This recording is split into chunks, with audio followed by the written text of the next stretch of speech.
Imagine being able to stream every curling game from every sheet from any event, be it your Wednesday league game, bonspiel, or corporate event. Curling Stadium offers an all-inclusive streaming solution featuring high-quality cameras, ease of use, great reliability, and minimal installation. Offering your sponsors customizable ad space on your streamed curling games and being able to sell video packages to your corporate events for increased revenue. With Curling Stadium, you can stream to any device, be it your mobile phone, tablet, or computer. Push the feed to your desired platform, be it Facebook, YouTube, or any other social media. Curling Stadium is simply the way forward. Where it's commonplace in other sports to televise every game, we want to do the same. Curling is a global sport, and it's time it gets the coverage it needs. Make your curling club the next Curling Stadium.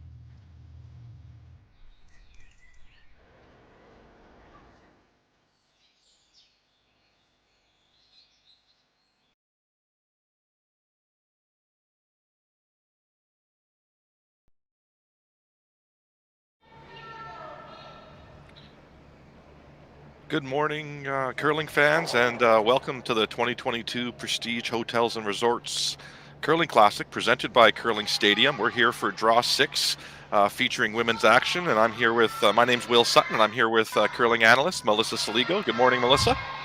Good morning, Will. We're lucky. We've got a good one this morning, Melissa. We've got BC's Reese-Hansen, Taylor Reese-Hansen, taking on Calgary's Kayla Skrlik.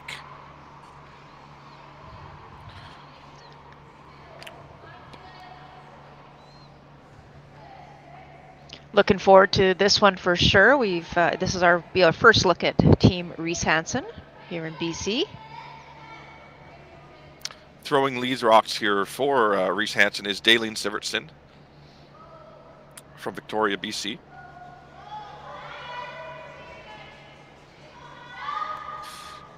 The Reese-Hansen team, Melissa, they are sitting at 2-1 right now. They lost their first to Fujisawa 6-2, but have rallied off a couple wins against Japan's Tabata and BC's Diane Gushalak, so to be at 2-1 right now.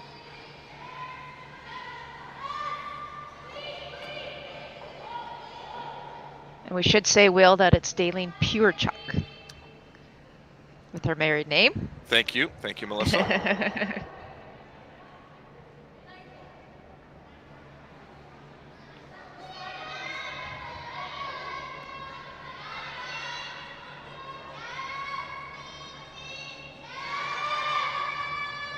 Bill, we had a good look at the ice yesterday when we were commentating, and we saw that the ice was running about 1475 to T-line with lots of curl.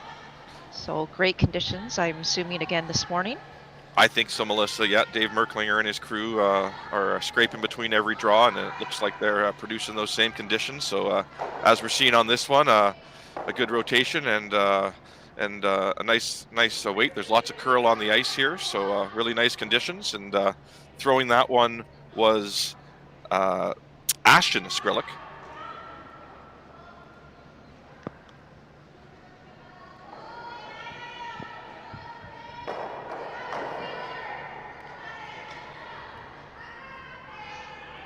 So we see this sometimes, and especially a morning draw, just when the ice is still fresh. Both teams in the first end just trying to feel each other out, get a feel for hit weight, get a feel for the ice, even though they likely have had a practice beforehand.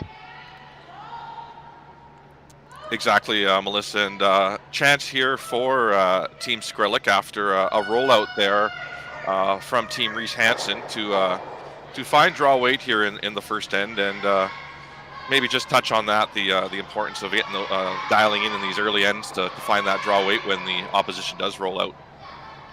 Yeah, this is so important, as you just mentioned. It's this is an opportunity, a free opportunity we call it, where you have this where the ice is the best in the beginning of the game, the first half of the game, and this is such a great opportunity to dial into that draw weight, to understand some of the paths. So you can see where they're using a different path here, trying to determine what the weight is. I mean, they could come up short here and throw a guard, but they've got a plan here in the first end to bring everything into the rings. Throwing second rocks here. Well said there, Melissa, and sorry to interrupt. Throwing second rocks here for the Skrlik team is Brittany Tran.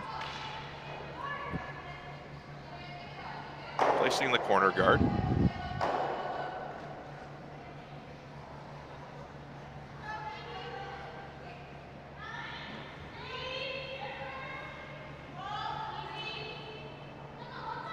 Sierra Fisher here throwing the second rocks for Team Reese-Hansen. Being asked to place a center guard here and bring play back towards the middle.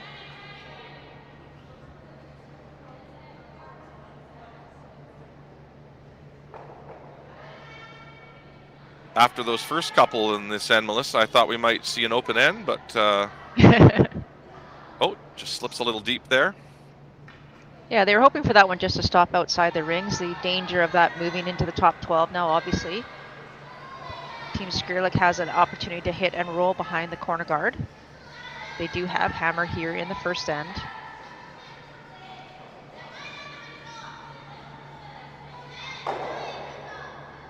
And just getting our first look here at the third for the Skrlik team, Jerry Lynn Ramsey.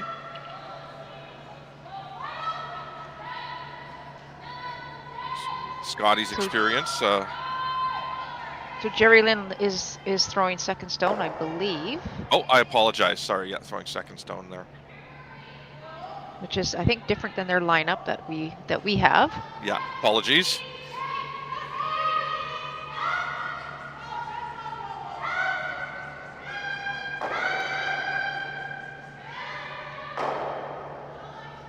So I think for Team Reese-Hansen, and not only making contact with this rock, but I think they'd like to roll away from that corner guard, keep the play away from there.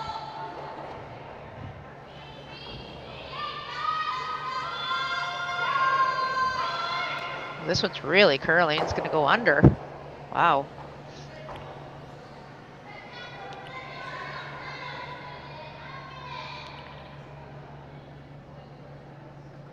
A couple options here for Team Skrlik, Melissa, but being the first end here, this makes some sense, I think.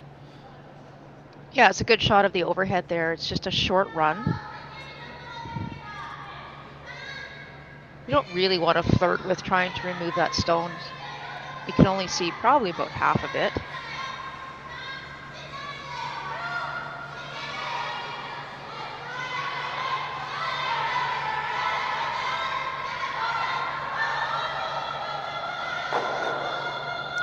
Nice shot. Great shot.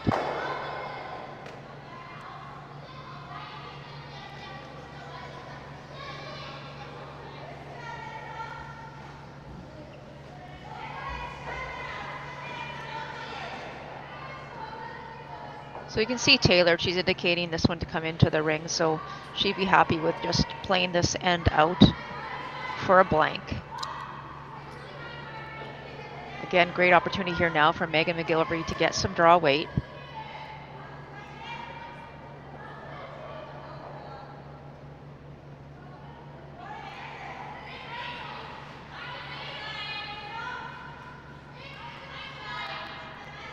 I was going to get you to put a stopwatch on that, Will. I'll be on it from this point forward. I've got my rock hawk out. Perfect.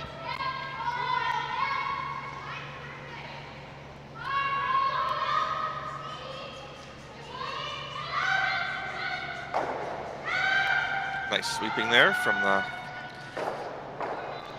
Reese-Hansen front end.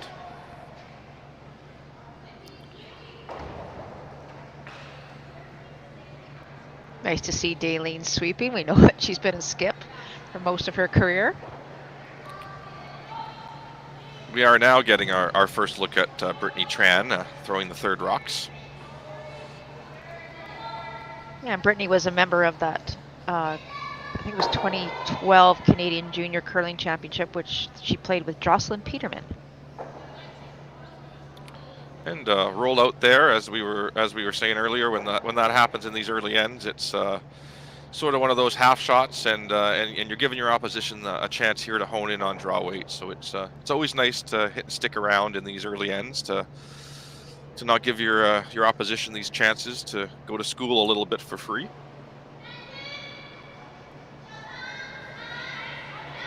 What's interesting here, actually, Will, and this is just a really small point, is that Megan just threw this exact path on her previous one.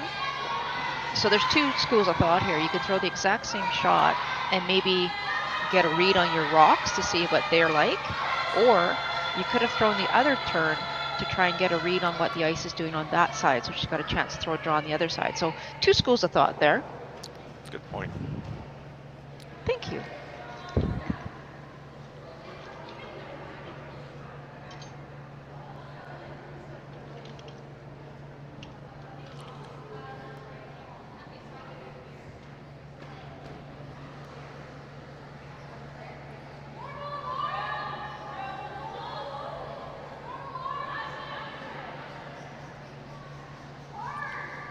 It's just a little wide of the broom, and hoping to bring it over there.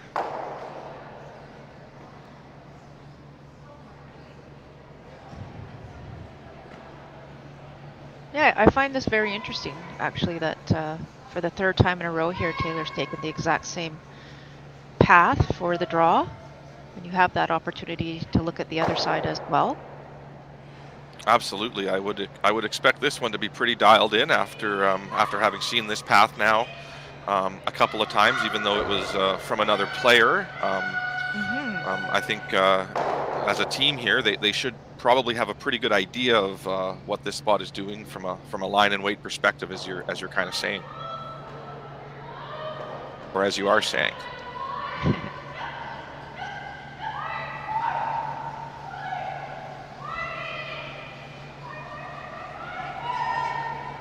Did you get a watch on it? I apologize, Melissa, but because I've missed the time, an interesting fact for you on this Reese-Hansen team is they were at the U25 Next Gen Classic run by Curling Canada earlier this year, where they got to play against the top U25 teams from across the country, excluding Daleen, obviously. They had Sydney Brills in the lead position, who this is a 5-person team for that event, but just did want to note that the three of the Team Reese-Hansen members are coming off an appearance at that new event. But I'll get a time on the next draw, I promise, Melissa. And in terms of Team Skrlik, as Kayla Skrlik's coming down the ice here, they're on their third event this year. So they did appear at the Curling Stadium Alberta Curling Series Major, where they qualified, finishing 5th. So I assume they lost in the quarterfinals there. And then at the Saville Shootout, they appeared and did not qualify. So they're now playing in their third event. So curled a little more than Team Reese-Hansen, but I think we're in for a good one here today.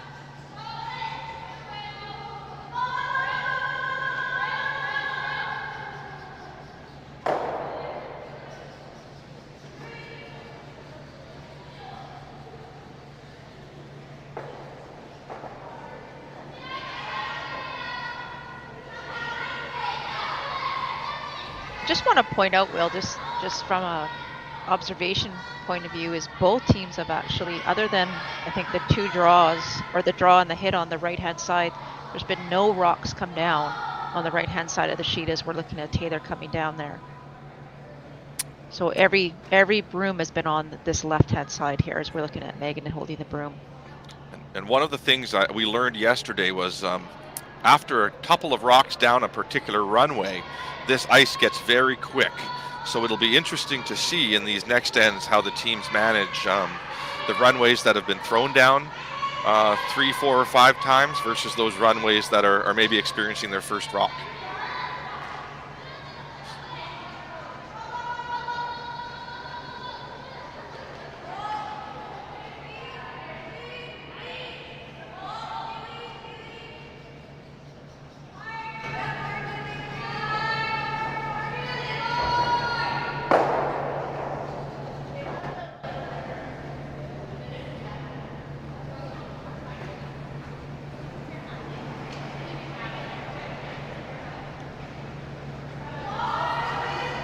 Melissa, I've got my stopwatch in hand here. All right. And to the point you were just talking about, this is that path that you're thinking may not have as many rocks thrown down it? Exactly, yeah. And you can see the difference, actually. So this is, you know, again, just observations that I make, is on the other side, Taylor Reese-Hansen was taking about the edge of the 8-foot to get to the button. Kayla here is almost to the edge of the 12-foot on the other side. So we'll just see how this runs, see how much curl she gets on this spot. Again, this all could be release related as well, but just having a look here as this one comes down. Oh, sorry, this is last rock. Our fault.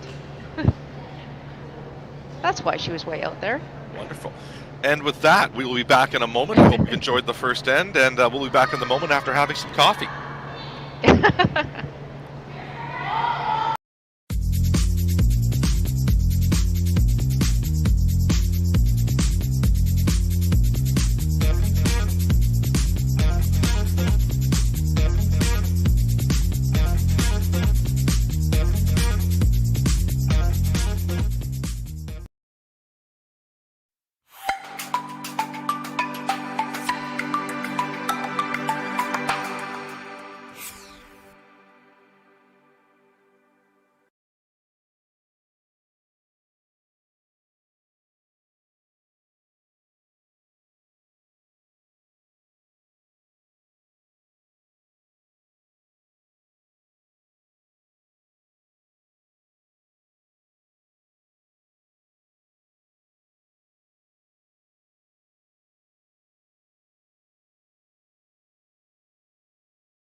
Just got our shipment of logos here in for our next event, which is going to be the mixed doubles. As you can see, there's a few of them. There's roughly 20 logos per sheet to be put in for the mixed doubles, along with a couple extra little dots. But all our logos come from Jet Ice. They are the best logos to put in. We use them around the world, and they're very easy to install. As you can tell, this is the center ice logo that's going to be going in for the world. This is about a 4-footer by 10. It's going to look like $1 million. Their colors on their logos are always nice and vibrant. And like I said before, very easy to put in.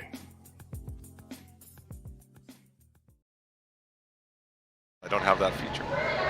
And welcome back to the second end of the Prestige Hotel Resorts Curling Classic. Blank end there in the first, so Team Skrlik will have last rock advantage here, playing the second end.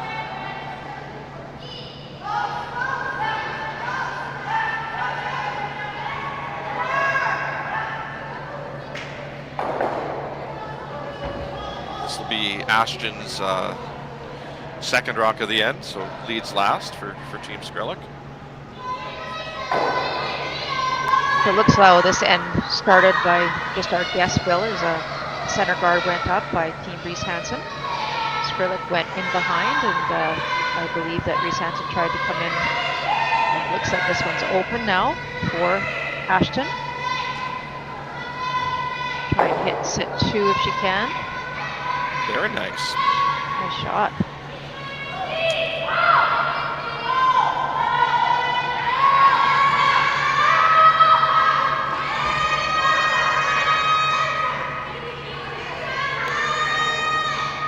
Sierra Fisher being asked to make the hit and roll here.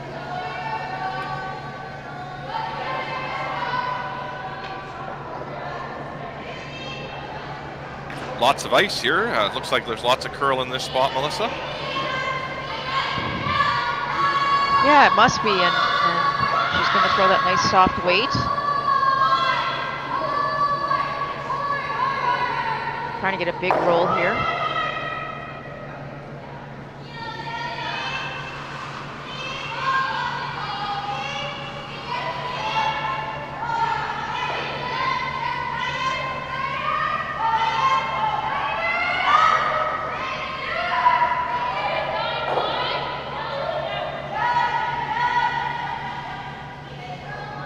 Kayla and her team, they're looking actually to roll now as well. Will, if you nose this rock, it'll be a rock ahead, and you want to make sure that you don't set up the double. Sorry, I had to sneeze. No problem. That conversation. Jerry Lynn Ramsey being asked to throw the out turn on this one, and looks very close. Very close to the perfect roll here.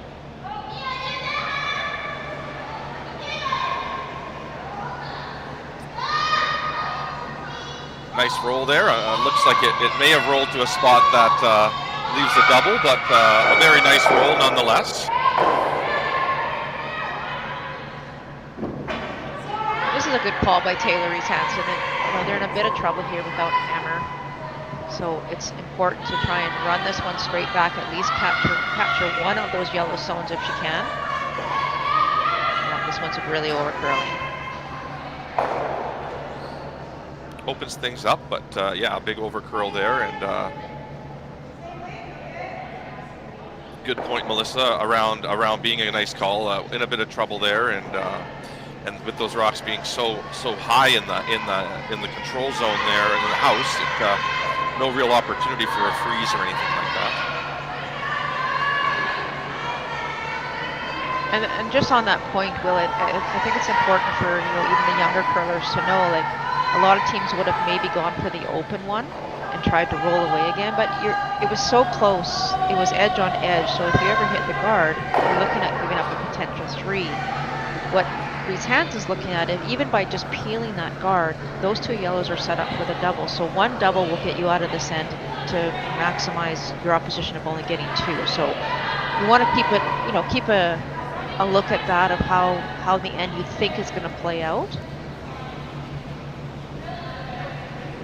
Really nice draw weight there from Jerry Lynn Ramsey, and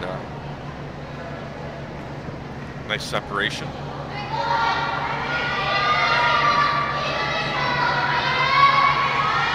Right on the nose here to make both of these go.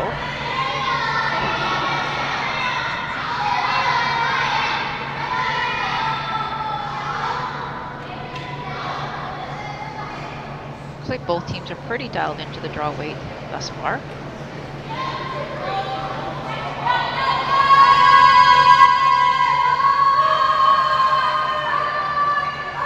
This one's really curling as well.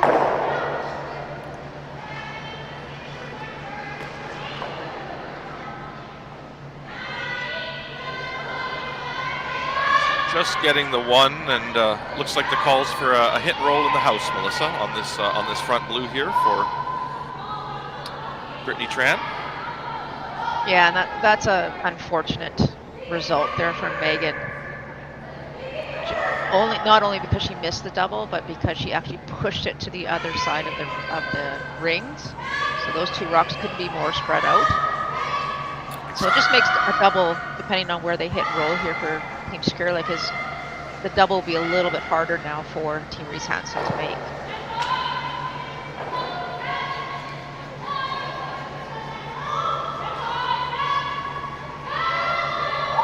Great brushing there, look at that.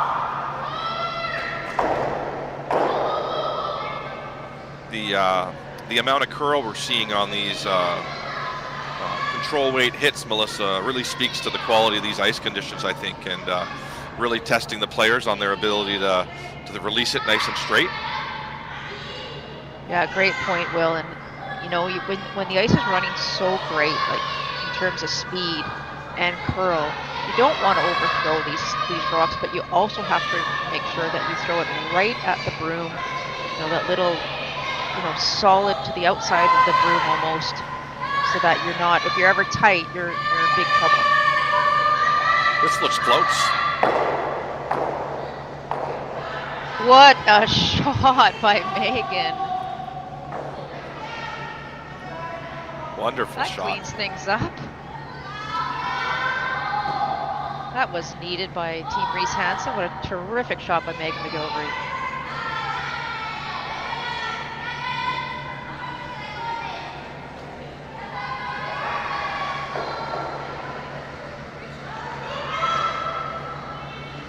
So Brittany Tran looking just to hit and stick around and not give Team Reese-Hansen an opportunity to throw a draw here and go to school on draw weight. So a bit of an error there from Brittany. And Melissa, would you think that was a weight issue more or a line issue there on Brittany's? Looked like maybe a weight issue. Maybe it was just a little bit more than she was expecting to throw. Again, if you throw that nice soft weight and you're at the broom, it will come up, right? We know it'll curl. It just depends what each team decides on for their team system as to what weight they throw. Exactly.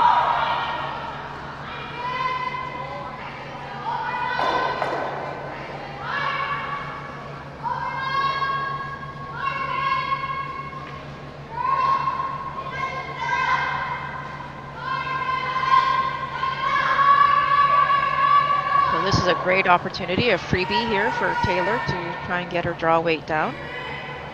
This team is coached by Todd Troyer. I'm not sure if he's in Vernon or if he's actually in Victoria watching.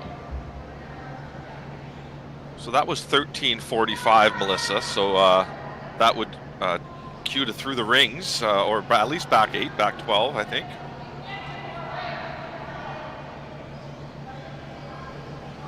Nice chance there to learn draw weight, and good job from the team there on the judge.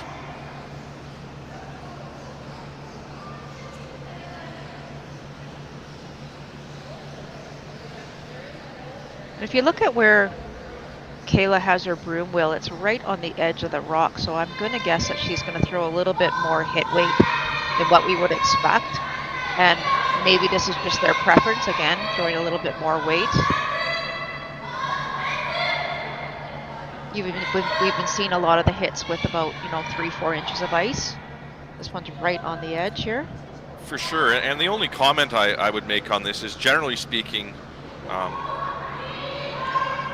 your sweepers may not be as influential when you throw a higher weight like that, but all depends, like you said, on the team systems and their preference. And really nice job here of the hit and stick. But you're right, that's more of a 9-second versus maybe a 10.5 second is how we're kind of describing that approach to things.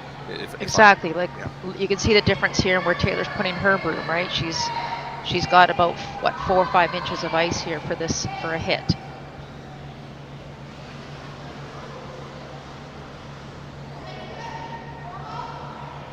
And you made a good point there. The less weight that you throw on the hit, the more influential your brushers could be with the result of the rock.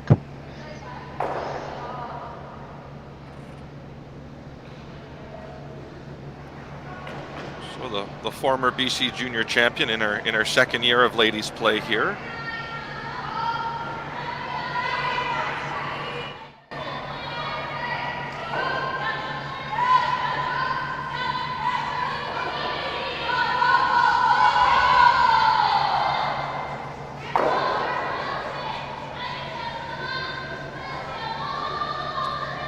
Nice hit and stick there. We'll force Team Skrlik on their last one, Melissa, to try to make the blank end here. And this is one you definitely expect it to have more weight. Obviously, you want to get lots of action on the stone once it hits. Get the rollout. So you'll see again, she's putting it right on the edge of the rock. This is obviously her comfort zone as well, how she throws her hits.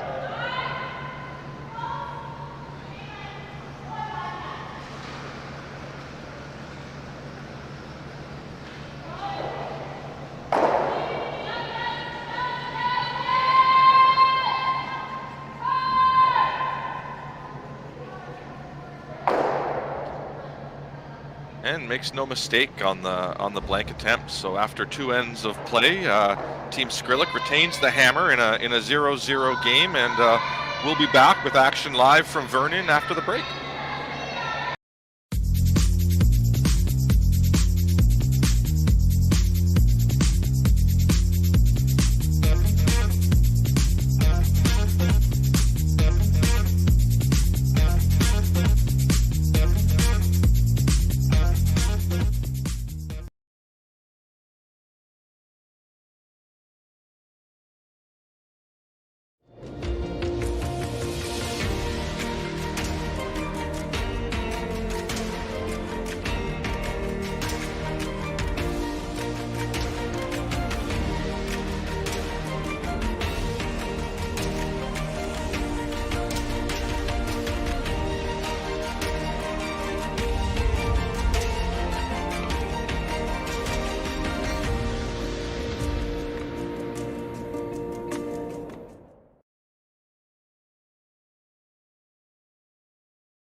Imagine being able to stream every curling game from every sheet from any event, be it your Wednesday league game, Bonspiel, or corporate event. Curling Stadium offers an all-inclusive streaming solution featuring high-quality cameras, ease of use, great reliability, and minimal installation. Offering your sponsors customizable ad space on your streamed curling games and being able to sell video packages to your corporate events for increased revenue. With Curling Stadium, you can stream to any device, be it your mobile phone, tablet, or computer. Push the feed to your desired platform, be it Facebook, YouTube, or any other social media. Curling Stadium is simply the way forward. Where it's commonplace in other sports to televise every game, we want to do the same. Curling is a global sport, and it's time it gets the coverage it needs. Make your curling club the next Curling Stadium.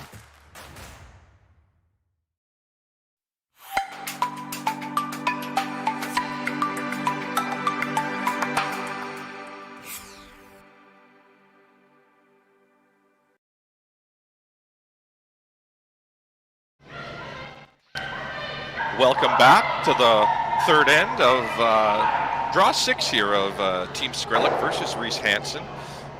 Team Skrlik sitting at 1-1, and Team Reese-Hansen sitting at 2-1 in pool play. So a key game here in draw 6, and unfortunately for the curling fans out there, it looks like we have an open end happening here. So assume a guard may have been thrown in the rings, Melissa. Not sure exactly what happened. We can only guess. Yeah, I think you could be right. So, if nothing else, it would make for a fast game. And while this rock is coming down here from lead Ashton Skrlik, it is the top 6 teams making the playoffs here in Vernon on the women's side. So the top 2 in each pool, and there is time for a tiebreaker game. So teams finishing at 3-1 are probably guaranteeing themselves as much as a tiebreaker, and maybe getting themselves into that top 6 or top 4.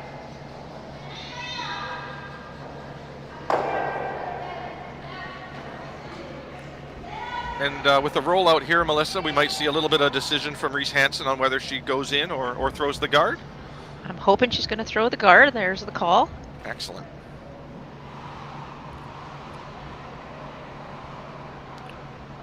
And these ones, they're sometimes tough for a team when you've been throwing all those draws in the rings and the ice is getting quicker.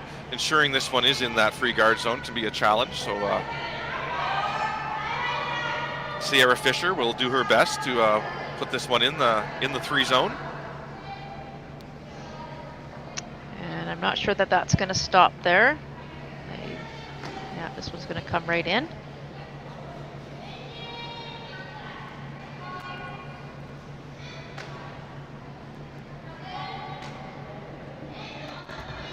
You can see Kayla's body language like, oh, another hit and roll.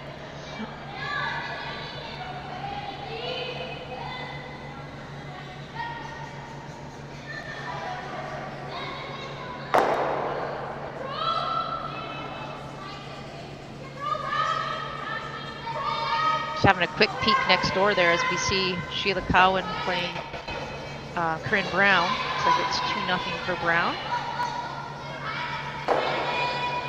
Nice control weight there from the Team Skrlik to stick around.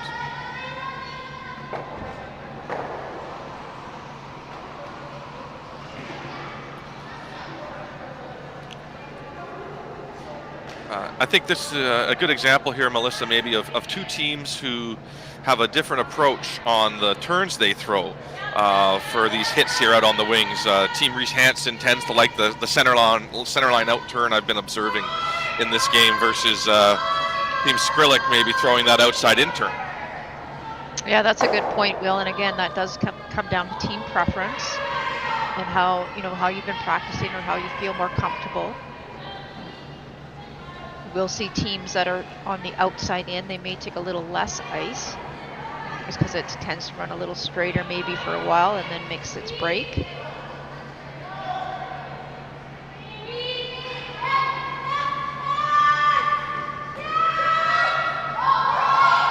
Seconds last rock here from Jerry Lynn Ramsey.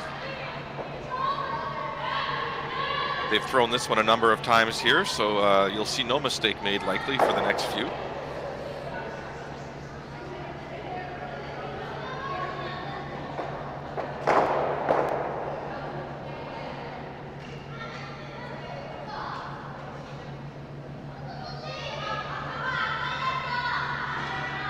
Just a thought here, Will, and as a with an end like this, now that we're in the third end, if you could always just try and you see Taylor indicating the hit and roll to center. You could actually hit and roll a little farther, maybe try and move the rock around as much as possible, just to change the look of the person in the hack and the throw, and change the ice condition or the ice path. Pardon me. Well said, Melissa. So you can be I think what you're describing is you can be a little more aggressive on this roll because there's so far to roll, and hopefully create a newer shot with a little bit more uncertainty for Team Exactly. Exactly. Just when you don't want to get into you don't want to get complacent, right? You want to, but if you can move that rock around a little bit, just change the angle, change the path, because you just never know. And exactly. And the way the game's going right now, that's kind of your only option. And to support your point, you're trying to force an error from your opposition. So exactly. by giving them something different, you then might get to throw that open draw to the button or open draw to the wings later, where you get to go to school on draw weight a bit. So great point, Melissa, here during an end where we don't necessarily have a ton of content to talk about.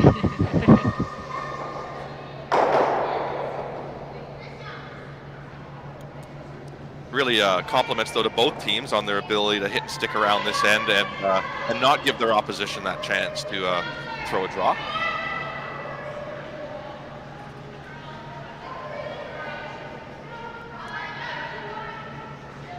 So it's got a lot of curling to do to try and stay in the rings. Great sweeping from Daleen there.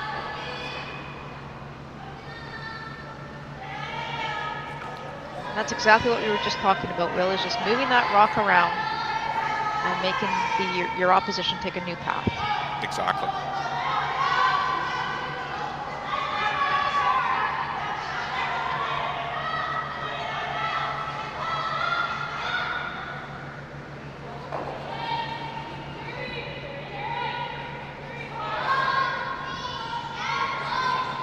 And as you see here, it does force. Looks like it was a technical error it forced there in Brittany's release. She seemed to flare that one a little bit, but yeah, got an error there, Melissa, and now a chance to maybe force your opposition to a point in the third end of this game, which would be a nice time to do it. And it makes us look really good, Will, with our point.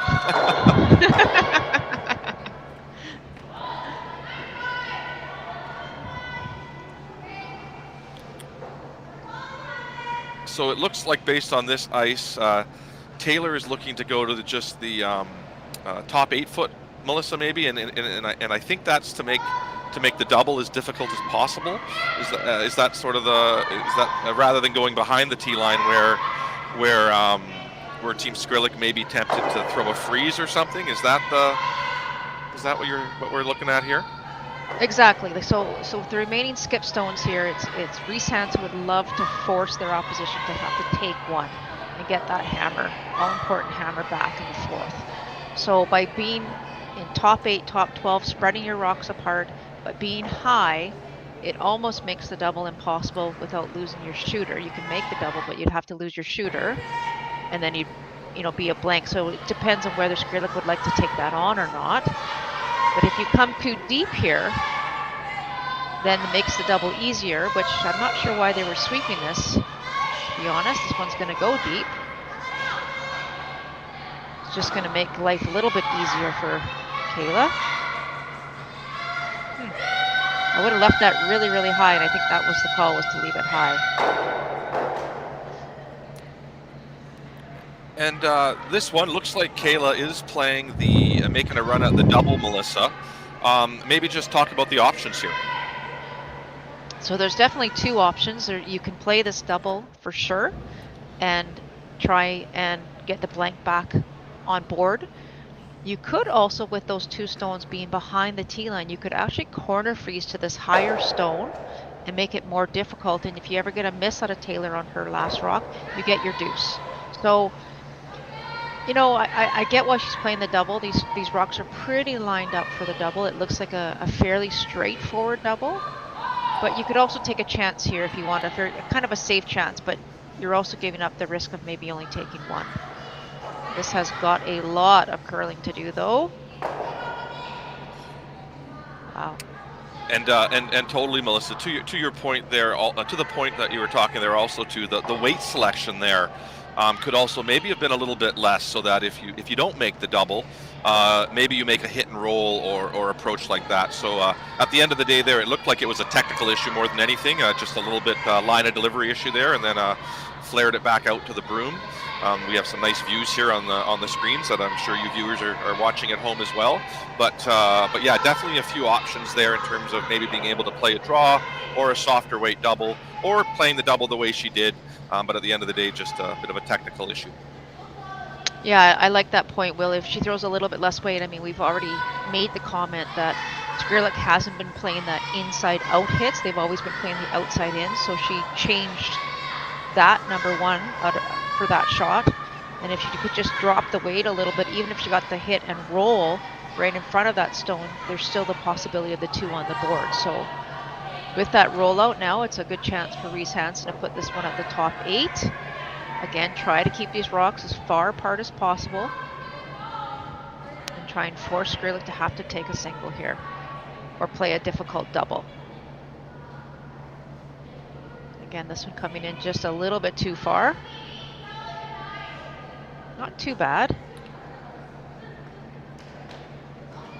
I don't think the double and rollout is there unless you play it on the left-hand side. Kind of risky. Maybe the nose hit for one. On the broom, it's the nose hit for one. So probably job done here for Kayla Reese-Hansen, forcing her opposition to have to take a single.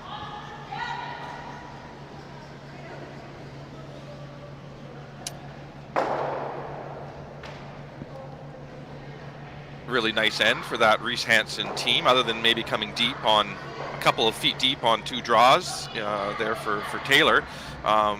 Had a really consistent end there for Team Reese-Hansen, so I think they built some confidence there, Melissa, as Team Skrlik's throwing for the one here.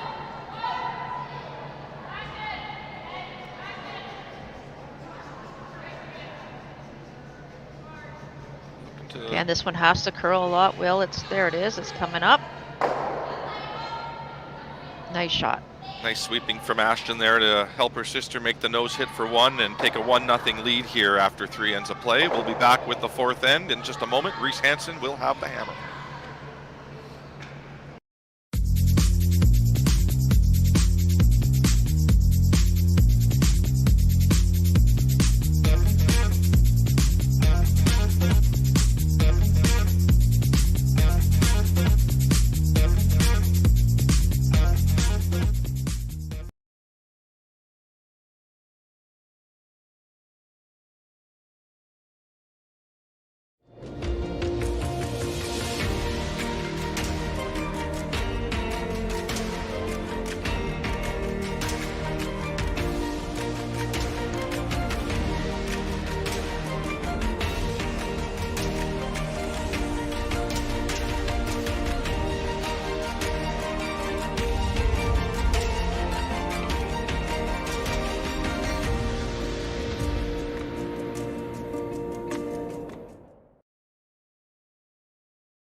Welcome back, everyone, to the fourth end of play here.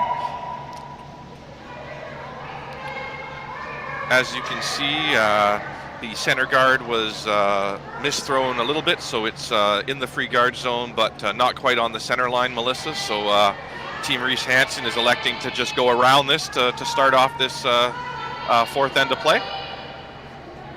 Yeah, and this is a great call by Taylor. You know, that rock is maybe not the perfect corner guard, but this is a great opportunity for her to get some early pressure on our opposition with the hammer here in the fourth end. You know, they played a great end in the previous one to get that force. And now if they could ever get their 2 here in an even end, they'd be pretty darn happy. As you can see from the angle there, it got about 3/4 buried, and it's in a nicely above the tee line. So nice team shot there from Team Reese-Hansen.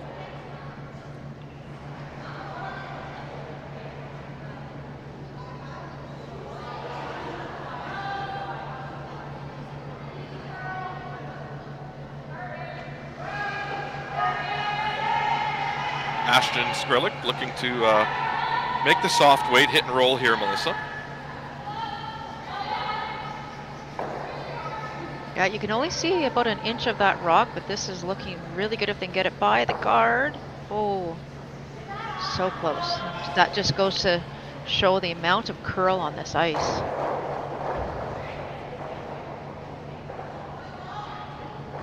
As we see the call here to use this corner guard, Melissa, maybe just speak a moment to the challenge here with the little amount of tolerance on this shot because of where it needs to be placed based on the shot you might leave for your opposition. That's a really great point, Will. So you saw where Taylor put the broom. She wanted this to be about top 12 foot or top 8 foot. So there's the broom there, top 12 foot.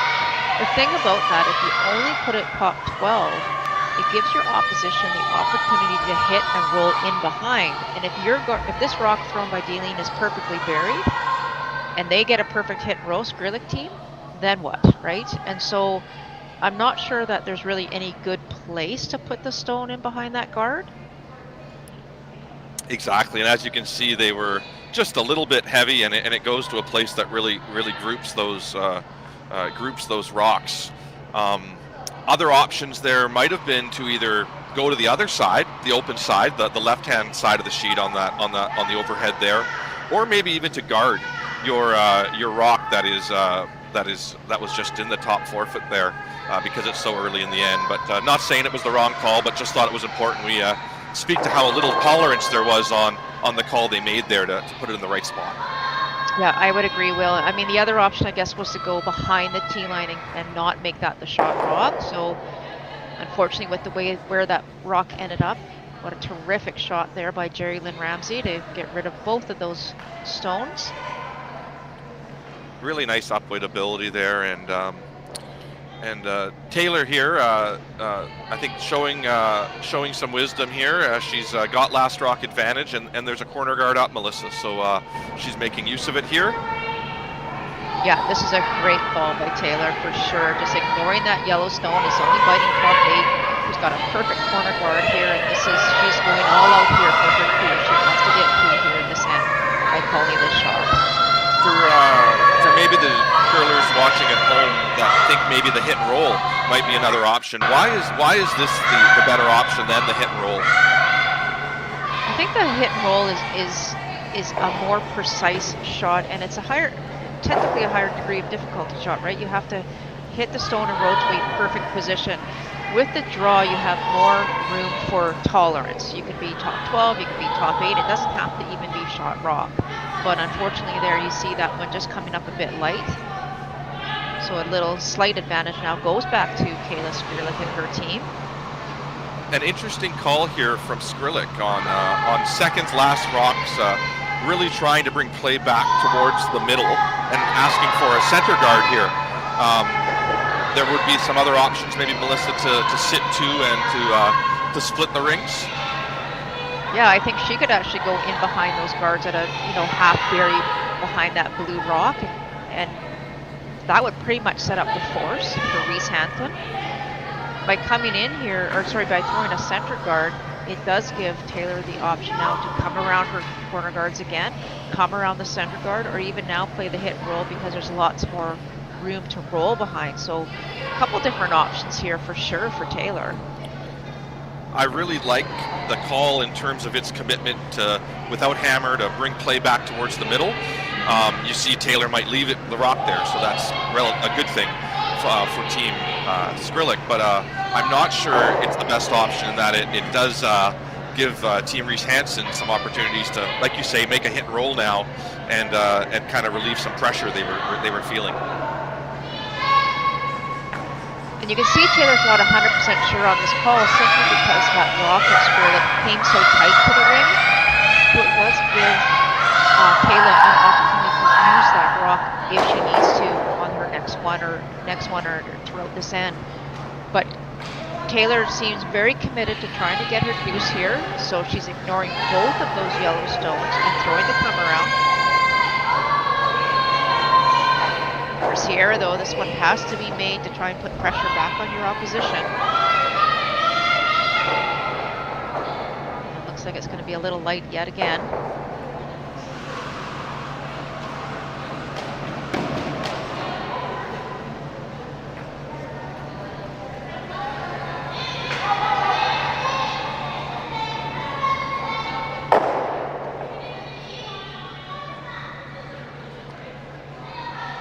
So with a couple errors in a row from Team Reese-Hansen, we're seeing a real opportunity to attack here for Team Skrlik.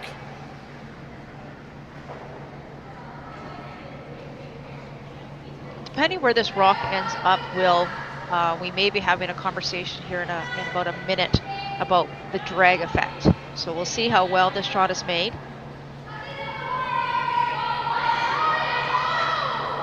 You almost don't want to fully bury this rock, but this one, wow, this one's really up there right now. Maybe play the hit and the tick off. Oh, there it comes.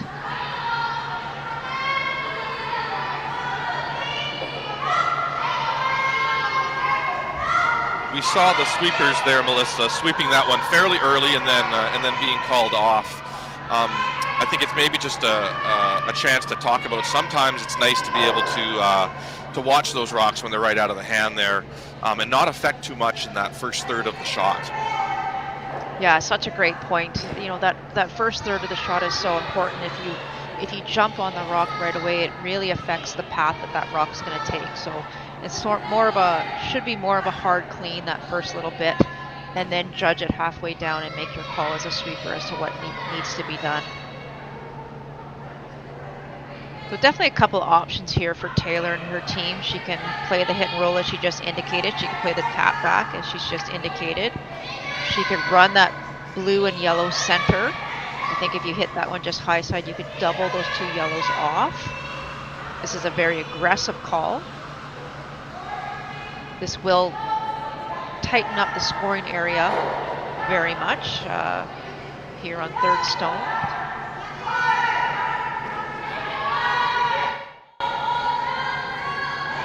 What do you think, Will, on this shot?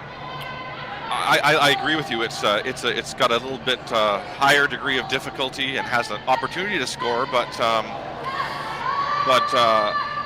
it does put some pressure on McGillivray here, and unfortunately just overthrew that one a little. Well, and you could see that they were sweeping it to try and play the tick off that top yellow stone.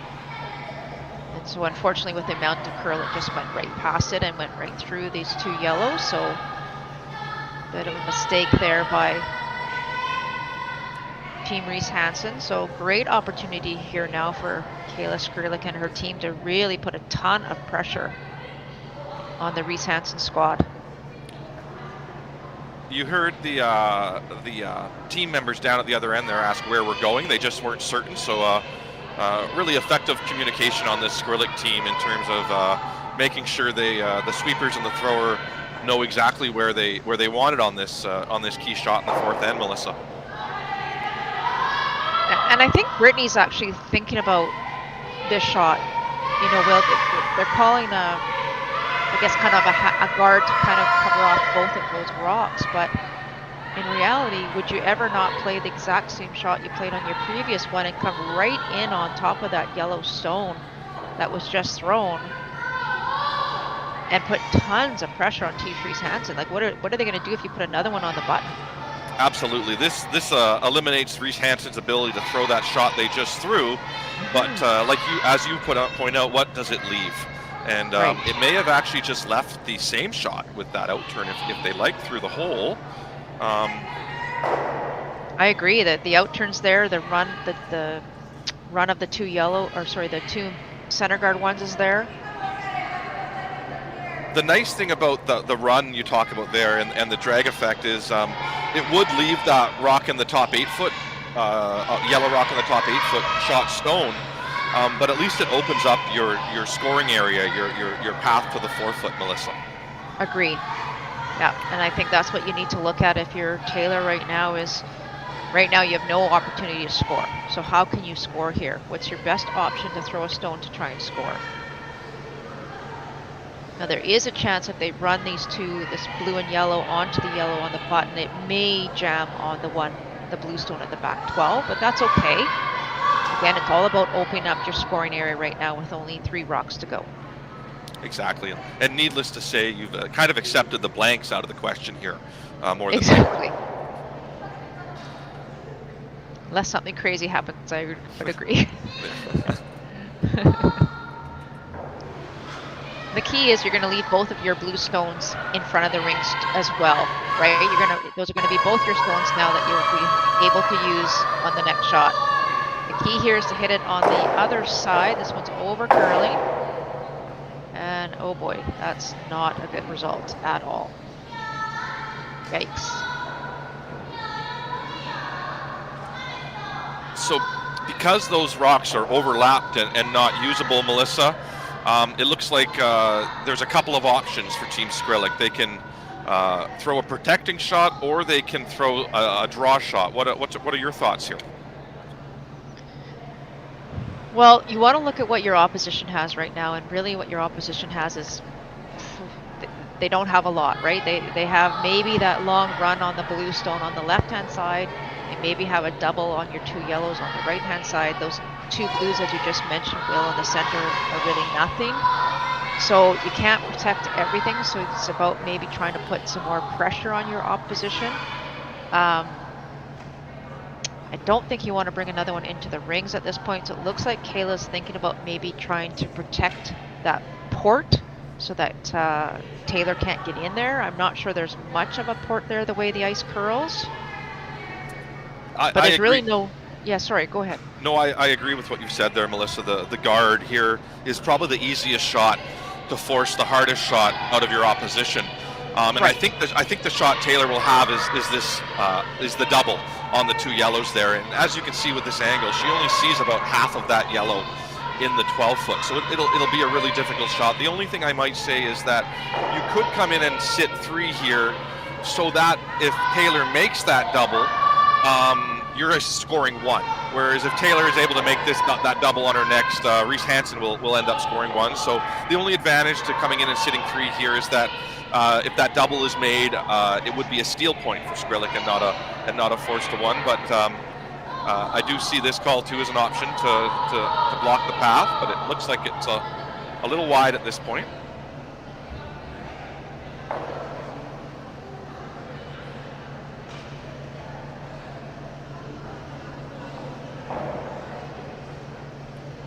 Mission accomplished, though, I believe.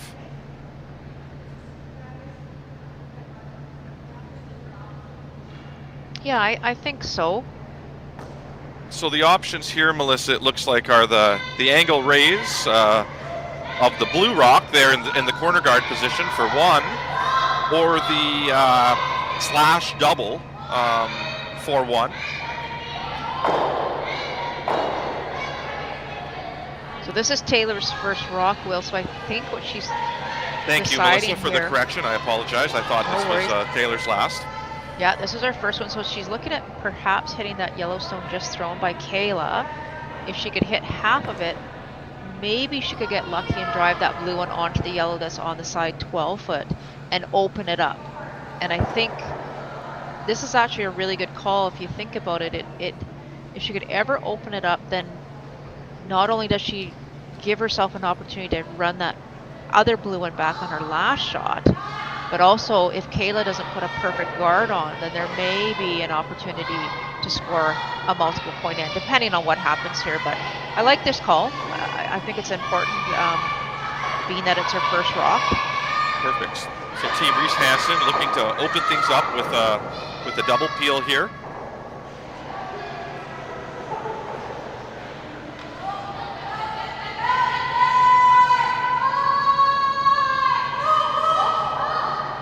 Looks very close. Oh, just missed it.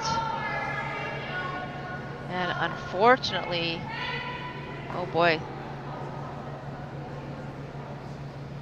That was the danger. I was thinking about that as she was throwing that if that doesn't hit it properly, that maybe that Yellowstone would end up as third shot. And that's what's happened. But again, there has to be a perfect shot here by Kayla, otherwise Taylor will have 2 opportunities. She's got 2 blue stones out front there.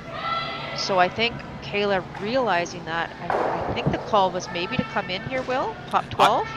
I believe so, yeah. So she's hoping to make that angle run back of the blue corner guard as difficult as possible, and actually, if she makes this correctly, it would probably be to would force maybe the center line run back. So trying to make Team Reese-Hansen's shot as difficult as possible by coming right in, recognizing that it will be a run back of some sort.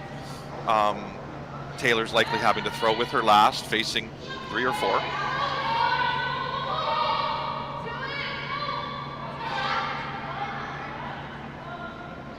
This one looks like it has some legs on it. Love to leave this higher, I think. Oh boy. Plan B here is to take it far back as possible.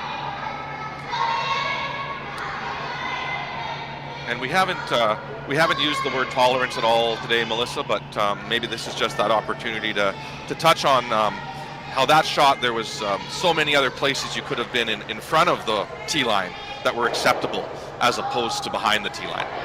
Yeah, that's such a great point, Will, is if that rock is anywhere above the tee line, anywhere in that line, it makes this shot impossible for Taylor, and the degree of difficulty in her last one would be skyrocket. So unfortunately for Kayla, she came in deep, so it does have this little opening for Taylor to try and get out of this mess here in the 4th end. Should be able to make a small tap here if the appropriate line and weight is thrown.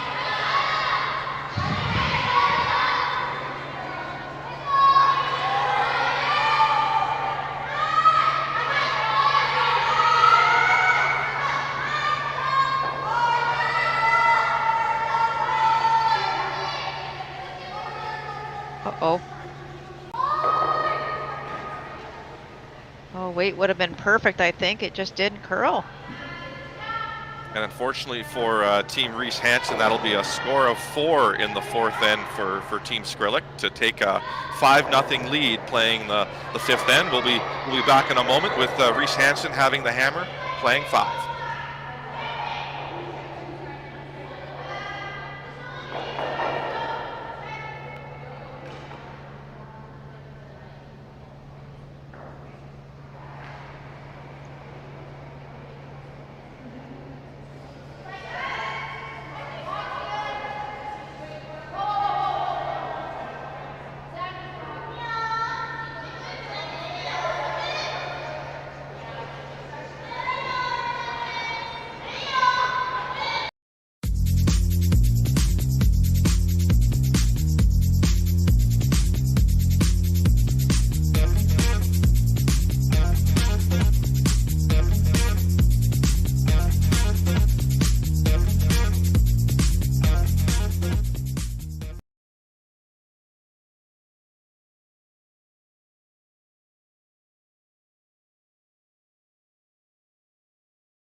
Imagine being able to stream every curling game from every sheet from any event, be it your Wednesday league game, bonspiel, or corporate event.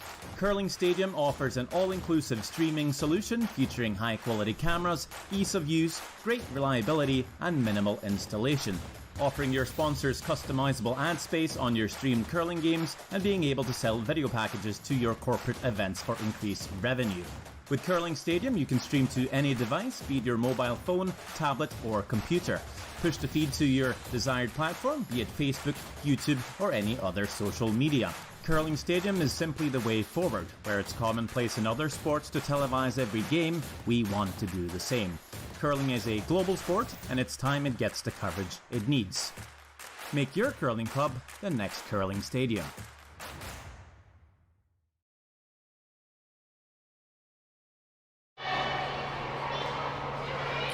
Welcome back, curling fans, to the fifth end of the Draw 6 of the Prestige Curling Classic, presented to you by Curling Stadium.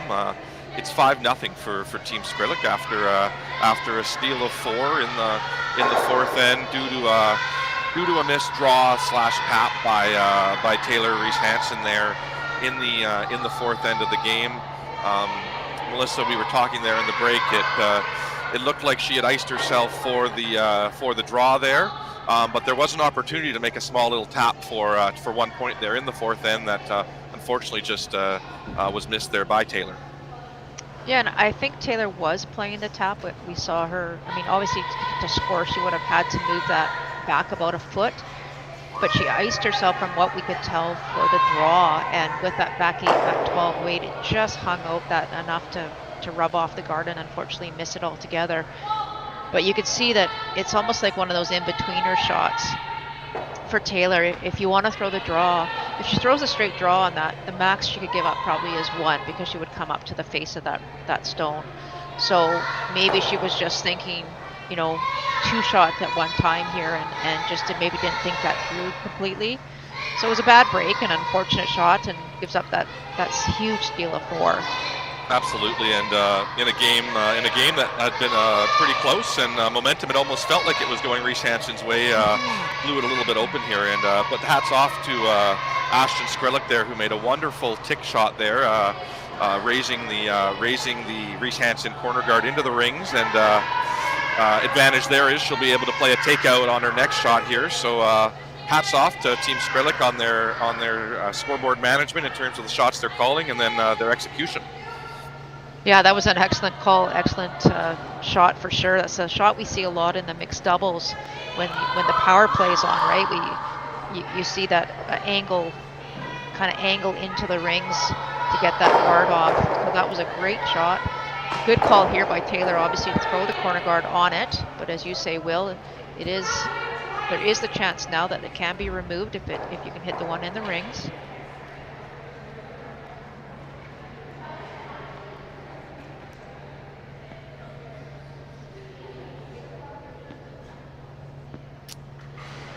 So Team Skrlik hasn't thrown a ton of this shot, but Team Reese-Hansen has. So hopefully they've gone to school on the Reese-Hansen stones. That is a ton of weight. It is a lot of weight there, Melissa. And to give the fans at home a number, you're probably looking on a shot like that. The tendency we see is to throw more of a control weight, so a 10 to 10.5, and what we saw there was more of an 8.75 to a 9. So that's sort of the hog-to-hog time difference we're seeing there from what we tend to see with teams who want to maybe involve their sweepers and give themselves a little bit more tolerance on the way they release it.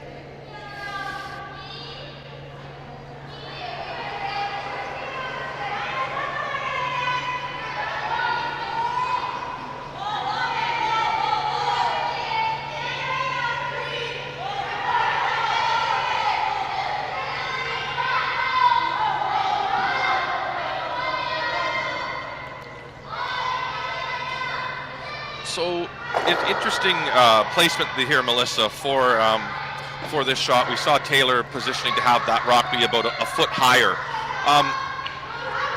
Would that be the ideal location from your perspective, or were there any other options in that call that maybe would have provided a little more separation during this end? Well, I think they actually could have thrown another corner guard on the other side. Great And point. try, yeah, and you know that Kayla's out of position now. She's going to start trying to eliminate blue stones. If you ever get a guard on the other side, at least you've got another opportunity. If there is another miss, to get another one in behind there. You don't have to deal with that yellow stone that's in the middle of the rings for a while yet.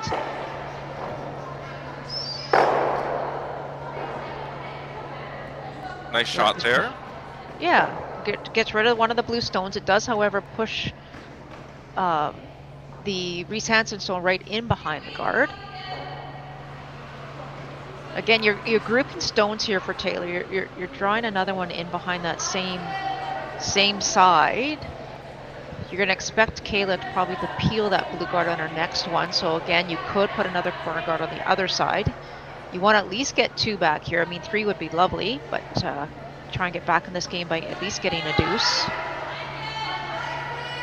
This is your way of trying to get 3 of those. Try and get buried behind that guard, 2 behind that guard right away. It's got to be perfect though.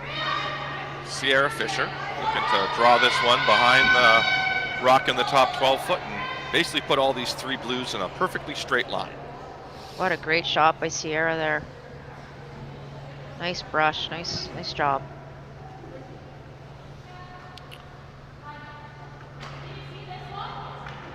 And a couple options here, Melissa, that you could just make the straight peel, and to your point, that leaves a double because those rocks are a little grouped now. And you could also play a run back. But what's the risk in playing a run back? I'd be a little concerned about playing the run back for a couple of reasons. One, if you just hit the top one, you could run it back onto your yellow stone that's in the back of the 4 foot there. Also the same reason if you play the double on the top 2, same thing could happen. So straight peel here I think is a great call. Gotta get one or the other. Oh boy, that is not the result that Brittany wants. Definitely been a tendency for the under curls as we've seen Team Skrlik throw the center line out turn, and I wonder if it's maybe a line of delivery issue. Sometimes early on in the season when we're sliding across that center line, it can be challenging in that spot to have to be maybe feeding it back to the broom a little bit, causing it to run straight. Just seeing a bit of a tendency there for under curls on the center line out turns.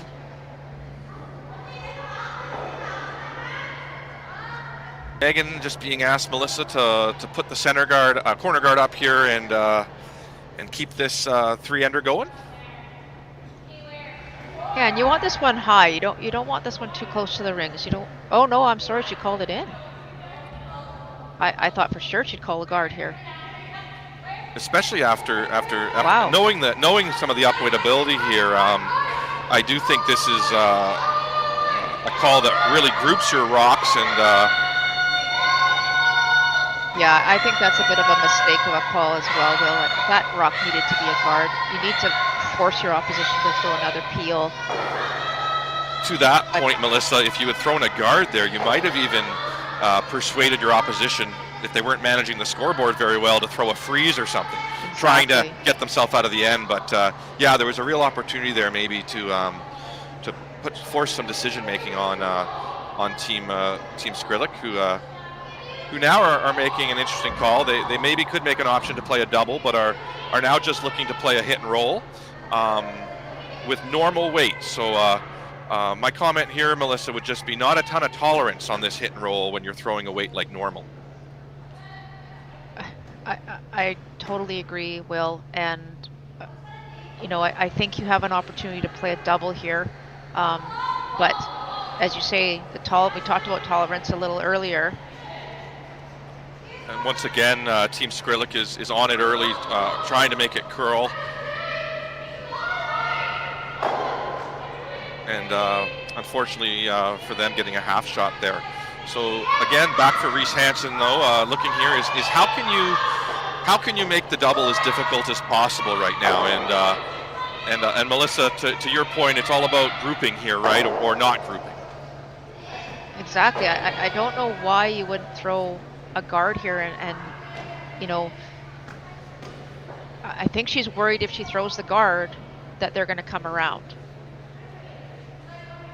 Again, you need to look at the scoreboard. You want to set yourself up for 2. Now, as this is Megan's last shot, if you throw it to the open side, sure, you leave the double for your opposition on the other side, but if you throw the guard, force your opposition to throw the more difficult of the come around shots, and if they miss, you're setting yourself up for a really big end here. So again, I'm not sure if she called it in or short, Will. We didn't see where it was indicated, but it looks like the call is for a guard here, so they have made that adjustment, and they're looking to put this one in the 3 zone. And to your point, though, it could even be a little higher than where that broom is indicated right now.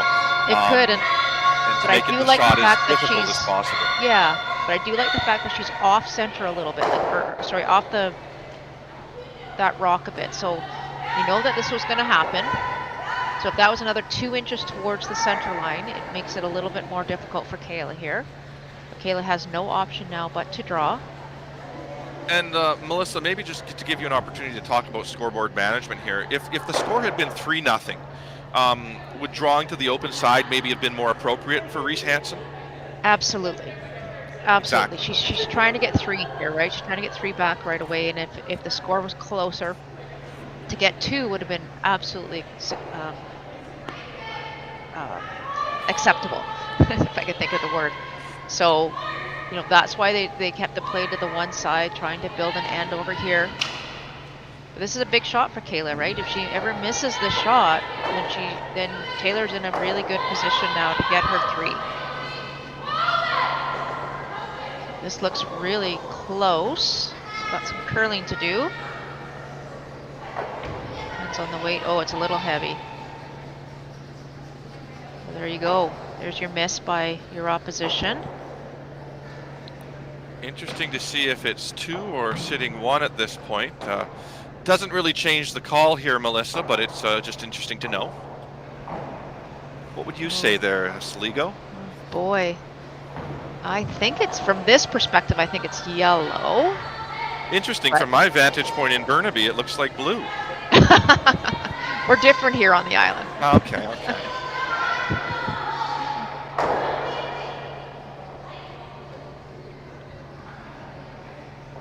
So this one, Melissa, where is the rock being asked to be placed? I think you want this one about top 8, Will. 3/4 buried, if not fully buried, in behind. If you come too deep, you're giving your opposition an out. But you want to have maybe just poke out a little bit of the behind that guard, because you don't want to give, if it's too high, you don't want to give your opposition an opportunity to draw around again. So above the tee line. Been a very interesting end, 5th end here, even with the 5-0 scoreboard. It's been really interesting to see both teams and how they approach managing it. So this has a lot of curling to do as well. Gotta get that partially buried if you can. Oh boy. Nice shot there from Taylor. Not quite getting it buried, but the weight was appropriate. So some pressure here on Team Skrlik, having to throw in a place where the whole end they've had under curls here, Melissa. Yeah, that's a good point, and so she'll make sure, like, you want to get rid of 1 for sure. We don't know whose 3rd shot right now, but this is a great opportunity if you can see her tightening up the ice. So it's less ice than we've seen thus far, her take for the previous shots. So you know this one's going to be at least a normal weight, Will, if not a little bit more weight.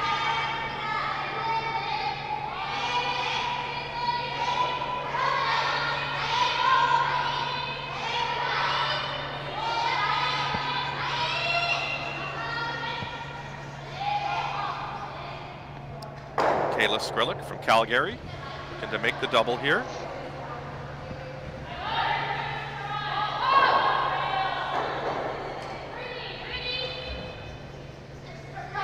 This looks close. Great shot.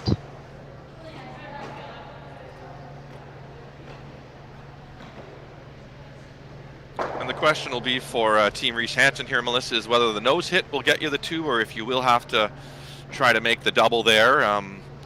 It doesn't really change the call, but just kind of changes the tactical approach to the shot. Now they must know whose second shot is because they haven't actually looked at it. So. And they're looking at that rock, so obviously it must be yellow sitting 2 right now, Melissa. Yeah, I think you're right. Is that what I Megan, called? That is what you called, so I was trying to avoid saying you were right, but you were, and Megan's getting things dialed in here to make the line call on Taylor's last rock.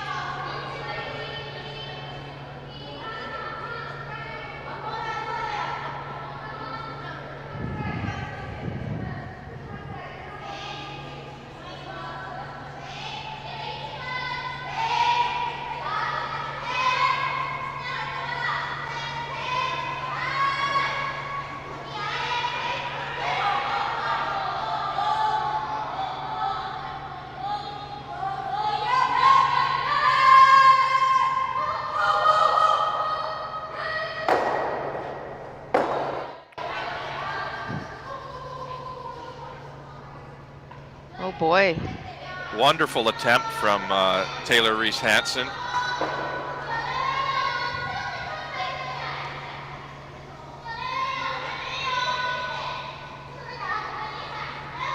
We'll wait to see what's confirmed before making a call, Melissa. What do you think? I think it might have only been 1. So as the teams are meeting here, it looks like it was just a score of 1. We'll be back in a moment from the Prestige Curling Classic in Vernon for the 6th end of play. Team Skrlik will have the hammer.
Amazing. I know.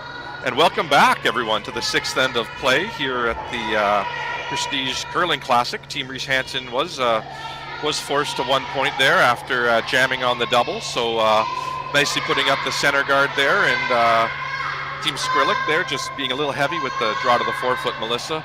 And we're now looking at Daly's second rock here in the 6th end of play. Now for Team Reese-Hansen, obviously they need to try and find a way back into this game with only 3 ends to go. I'm not sure where the call was, but you could throw up another guard here, which I think it looks like maybe she's calling. She did, yeah. I think the challenge is Daylene's first guard is sort of in a spot where it's hard to separate it for the second one. But nice call here to throw a nice tight 3 zone. Great execution from the lead.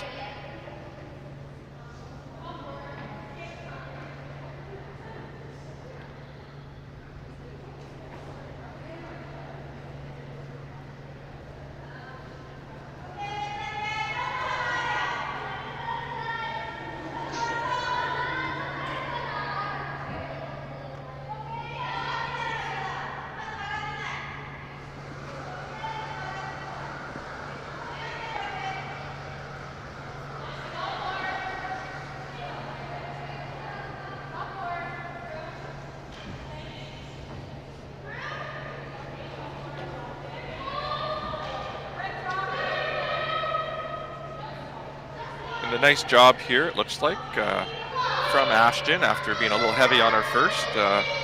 Gone to school and a chance to throw the same shot. And, pretty good, a little deep, but overall, pretty nice spot there. Maybe ideal spot, Melissa, would have just been full 8-foot kind of, but overall, pretty good. Yeah, I would agree.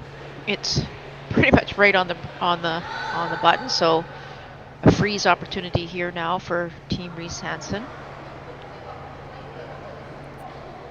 Based on the scoreboard, now that through the free guard zone, we should expect Kayla's team to try to start removing some of those rocks up front, Melissa.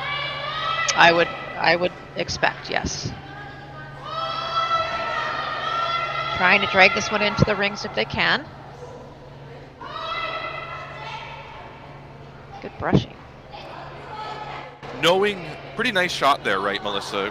Awfully close to perfect and leaves it in the top 12 foot. But knowing that Kayla's going to play this, there may have also been some consideration to even throw one more center guard in this 6th end, and the only reason there is just trying to create a little bit more separation. But pretty challenging right now not to leave some sort of double or triple takeout.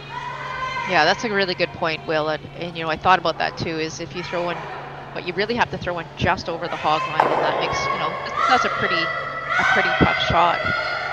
But with that only one peel, it does give Taylor an opportunity to throw another guard. The problem is with that rock that came to the top 12, it's actually blocking the in-turn path now, or I guess out-turn path for Sierra. So if you even were to throw another guard, you'd have to come on the other side to try and get to the one on the button. Based on the scoreboard and the need for Reese-Hansen to basically steal here or probably be in a position where the game may be conceded, I think Taylor's showing good patience here early in this end and continuing to try to force play to the middle and hopefully force a miss on one of these peel attempts from Team Skrlik for Team Reese-Hansen's sake. Nice shot there by Sierra. As we mentioned earlier, this is the last game for Team Reese-Hansen in pool play.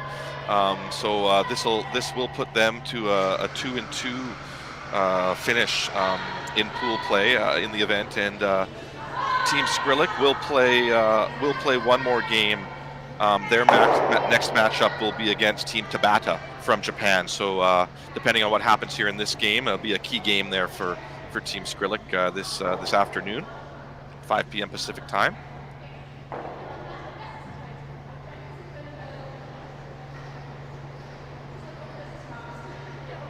So we talked about the patience of Taylor on the last call. And, you know, you're on 3rd stones and I think we're on 3rd's first stone, are we? Yeah, there's Megan. We are, yeah. You know, do you ever throw up one more guard, Will? You know, Melissa, I think because that yellow rock is not in the ideal spot for Team Skrlik. It's a little deep. I think throwing one more guard is still a reasonable decision, but it is getting awfully late in the end.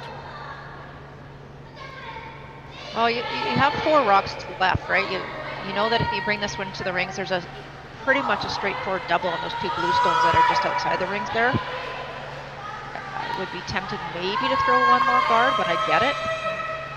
Line looks terrific on this if they get this one by. Great sweeping now. Really great sweeping. A nice shot. Perfect.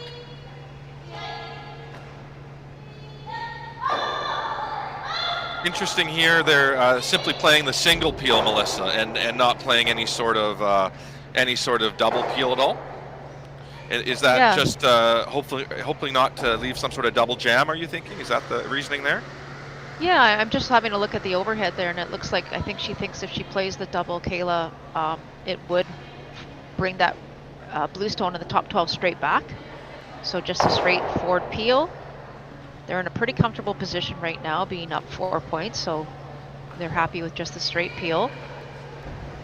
I don't think that giving up one here is a good option for Taylor to give up one to Team Skrlik, because that would put them up 5 points with only 2 ends to go. So I think you almost have to score here if you're Taylor Reese-Hansen.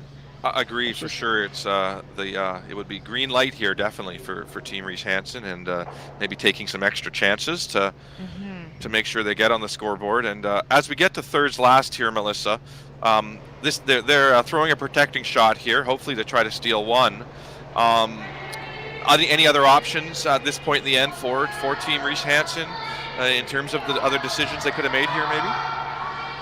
Well, I think they could have thrown the exact same shot they threw on their previous one, but again, I think she feels she needs a guard up there. However, it's based on where that Yellowstone is, it's going to be really hard to get in there and move blue onto yellow, to move that one back a couple of inches.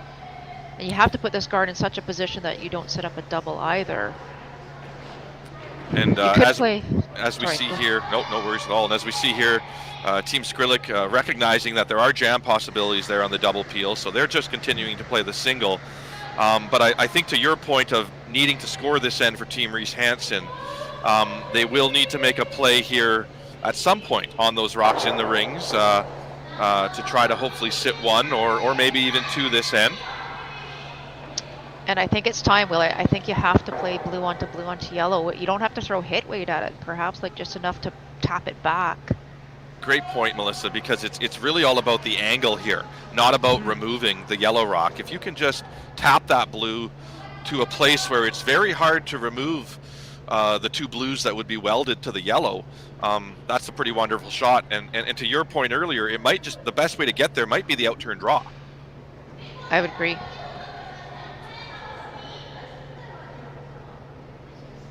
The challenge with this approach on the tap is you're always going to have to hit it a little bit on the high side to keep your angles good on the tap, and that will likely leave a double or a triple. So I do think there maybe could be some consideration given to that, as we were saying there, the outturn draw here, just to try to maximize your angles, but not the wrong call here. Just a different tactical approach to making the same shot. And it looks like a little more weight's being called, Melissa, maybe something more like a hack? Yeah, I would agree with where the broom is. That's going to be about a hack weight. I kind of like less weight on this particular shot, but it does bring in, a few more factors if you do throw less weight. I agree with you. Based on the scoreboard, less weight is definitely the correct approach, because you want to keep the yellow rocks in play. You just want to tap it back a little bit, essentially. Really got to get to almost the nose here. This has to curl.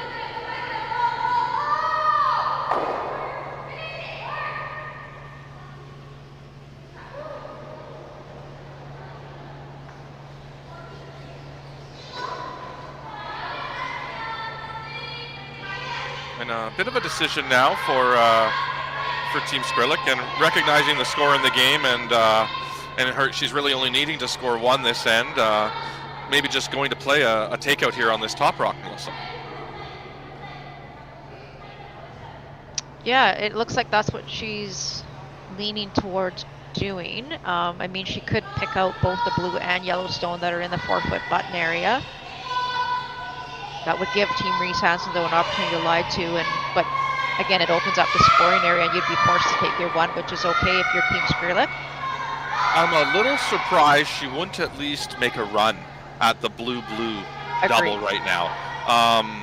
I understand why she doesn't want to make to make an attempt just on the blue that's welded, because you may leave a chance for Team Reese-Hansen to sit 3. But I do think by ignoring everything on the center line right now, you could still give up a steal of 2 this end, and that's probably not an acceptable outcome. I would agree. I think I would probably play the peel on the 2 on the center line, like try and remove both of them. But mission accomplished in terms of the call now, and but yeah, some real opportunity for Reese-Hansen to play a draw freeze here, Melissa, that can maybe make it very difficult to remove either blues if the line and weight is as precise as it needs to be. Yeah, you're throwing about back button weight here, maybe back 4. Let your sweepers finish it. Just move that yellow stone maybe about a foot. Bit more maybe. And I misspoke a little bit there. It's more the line here that's so important, Melissa. Yes. The weight. Yeah. You could be a pound heavy and still keep the angles pretty darn good for yourself. But obviously back 4 weight here, right on the nose of that blue, could leave things looking pretty good for Team Reese-Hansen here as they trail by 4 without last rock in the 6th end of play at the Prestige Hotels and Resorts Curling Classic presented by Curling Stadium.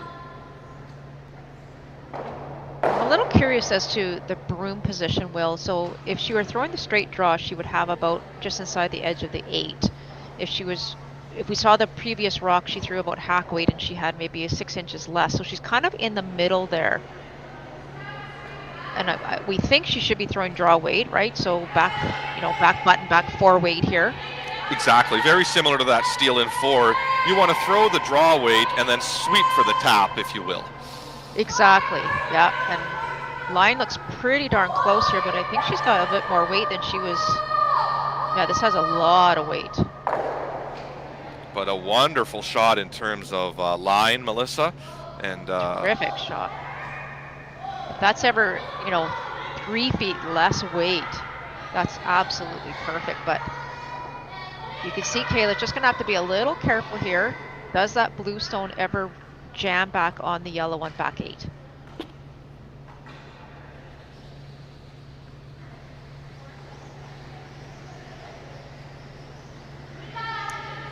Get a chance here to see the upweight ability of Kayla Skrlik as she tries to hit this one on the outturn on the left-hand side of your screen there, and hopefully keeps both blues going that way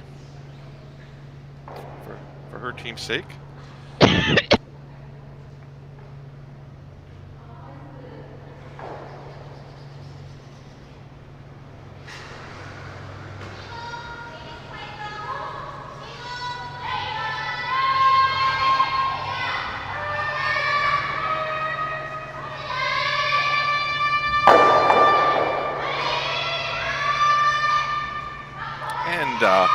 Nice shot from Kayla, a little bit of an overcurl to be a steal of 1 for Team Reese-Hansen. So with a steal of 1, they'll survive the 6th end, and we'll be back for the 7th end of play with Team Skrlik leading 5-2 with the hammer from the Prestige in Vernon.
had some questions about if our houses are painted or are they logo. Our events are always painted houses, but in the future coming out, I'm pretty sure we're going to be going to all logo houses. They're a great revenue source for any curling club. You can get your advertisements on there, and usually after the first year, the houses are paid for. It's all free money for you. So hopefully check Jet Ice out for your future in-house logo.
Welcome back to the 7th end of the Prestige Curling Classics, Draw 6.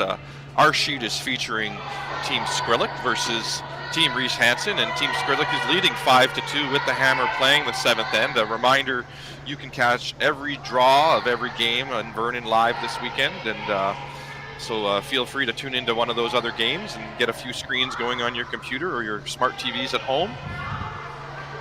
And Melissa, we've been treated to, even though the score here is a 3-point lead for Team Skrlik with the Hammer in the 7th end, I think we've been treated to a much closer game than maybe what that scoreboard is illustrating to us on the screen right now.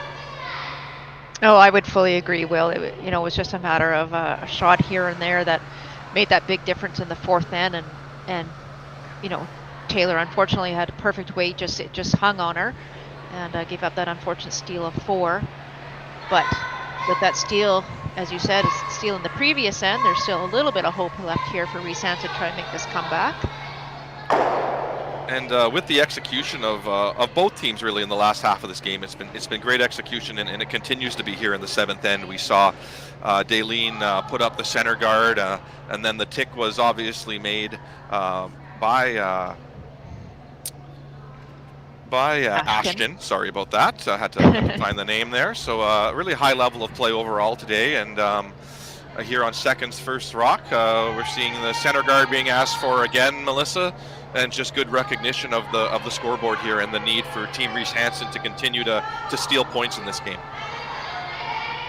Yeah, this is exactly right. And I like what Kayla did there. She, Ashton made the first tick absolutely perfect.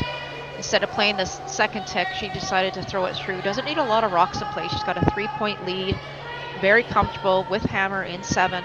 So I do like that. Like, why, don't take any chances, just get rid of some rocks, and knowing very well that on Jerry Lynn's first one here, she can make the peel. The wonderful shot there from Sierra Fisher to basically make the double only possible if you nose it and leave a center guard. So mission accomplished there for Team Reese-Hansen here.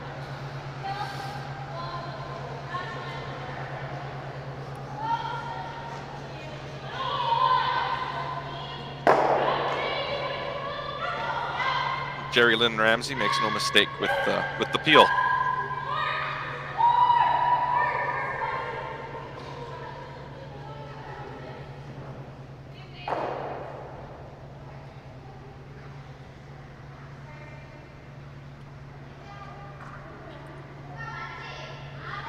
Sierra being asked to throw the exact same shot, maybe even another foot or two higher.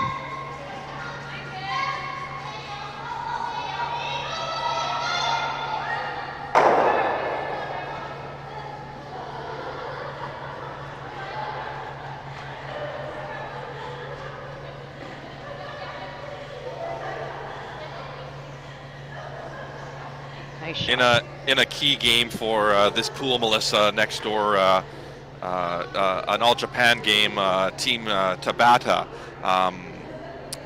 did just give up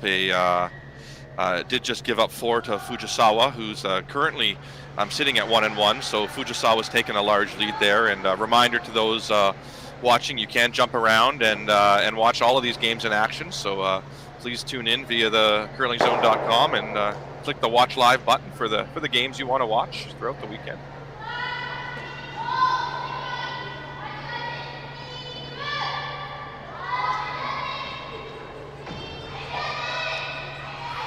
Anytime you have a pool play event where there's 3 games being played in a pool of 4, your likelihood for teams being tied is quite high. So they have left time for a tiebreaker draw in the Prestige Curling Classic. So it is a pool play event with one tiebreaker draw.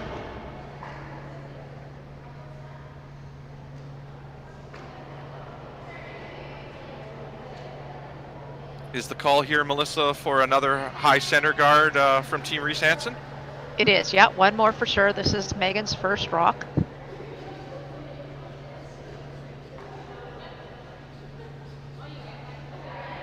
And I think this speaks really well to their patience and understanding of when to make a move, Melissa, in terms of the goal here is to steal one, so you don't have to get in there too early, right?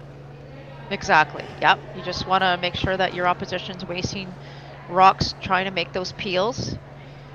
But those placements of those guards is very difficult, right? If you come too close, you do give the opportunity for Kayla and her team to get a double, so trying to keep those guards far apart. Yeah, there's no question both these teams are making shots look easy out there that do have some degree of difficulty to them. Oh boy.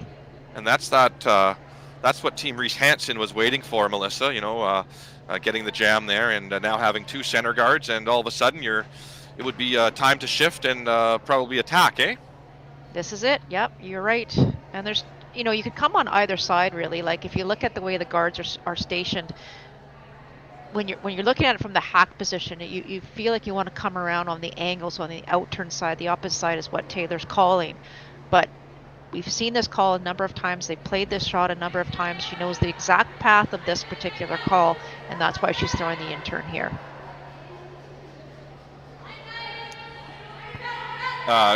Question for you, Melissa. If Team Skrlik had made that single peel, do you think Reese-Hansen would have thrown one more guard, or would they have done this call like we're seeing here and tried to go in? I actually think they would have thrown one more guard, to be honest. Yeah, I was thinking that too. I agree. Yeah, so it was an interesting miss there that all of a sudden gave Taylor the chance to shift in what her call might have been. Exactly. Yep. And I really like this call from Kayla. She could easily walk up and remove that yellow high guard, but that guard really, because it's so high, it isn't really going to be a factor, I don't think. What she wants to do is try and open up the 4-foot scoring area, and by doing that, she could either hit the one that she's calling, which is just off the center line there, or she could hit the one that was just thrown by Megan McGillivray as well, that's closest to the house. But if she hits and rolls away on the one that was just thrown, then it does give Taylor Reese-Hansen the opportunity to throw the exact same shot. So I do like this call. Mission accomplished there for the third, Brittany Tran. Now, Will, do you think ever go on the outturn side? So you're thinking the outturn hook around the yellow? Mm-hmm. So then it forces, it gives your opposition a chance maybe to play the slash peel on that blue center. So I don't know that I would play it now. I might be tempted here to throw one more center guard. Center guard? Yeah, and try to get Kayla to throw a draw because she may not see any other way to make a double peel and roll out. But you're right. It is a chance here where if you don't come in now, you may see Kayla ignore what you've done here and just shift to the offense based on how late you are in the end. Right. But I don't mind this call because I think if you went in, you'd see some sort of slash double on that tight center guard and a pretty risk-free shot for Kayla. So the thing about this particular shot is this is a brand new path. So she's had to take about a foot extra ice because of where that blue stone is just outside the rings. You Don't know what the weight is out here. It's probably, and I was going to call this probably going to be light just because they haven't thrown any rocks this far out. So it was a complete guess on line and a complete guess on weight, and that's kind of why I was thinking maybe the out turn would have been a little bit easier. Just a little bit more information that has been gathered in that particular spot. Definitely agreed. Definitely, that looked to me like probably your third option. You've got your guard, you've got your out turn draw option, your guard option. But that one, even if it's made, you're leaving a reasonably easy double for your opposition. So agreed there that there were a couple other options based on the scoreboard that might have been able to get looked at.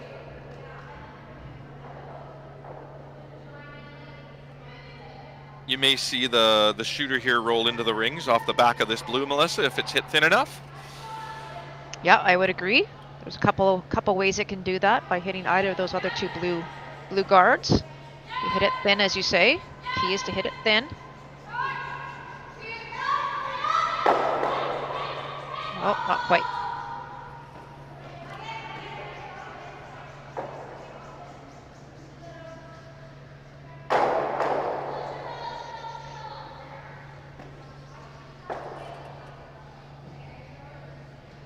Pretty tough position here now if you're Taylor on her last stone.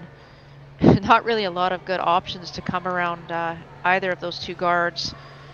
You come around the high one, it's pretty much like it's not even there based on the amount of curl on the ice.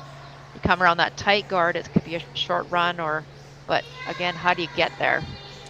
You're going out in an unknown path here. Yeah, I think this looks like the best option, but like you say, it has the most amount of unknowns because it's even further out than we just saw thrown, where it came up a little bit light. And even if she does make a perfect shot here, it's, best set case scenario, your edge of the 4 foot. If you look at the way what we're looking at right now, there's a wide open port there for Kayla to even just ignore that rock and draw right into the 4 foot for her single. So it's a tough call here for Taylor for sure. There's really not a best option. The key is you just want to force your opposition to have to throw something here.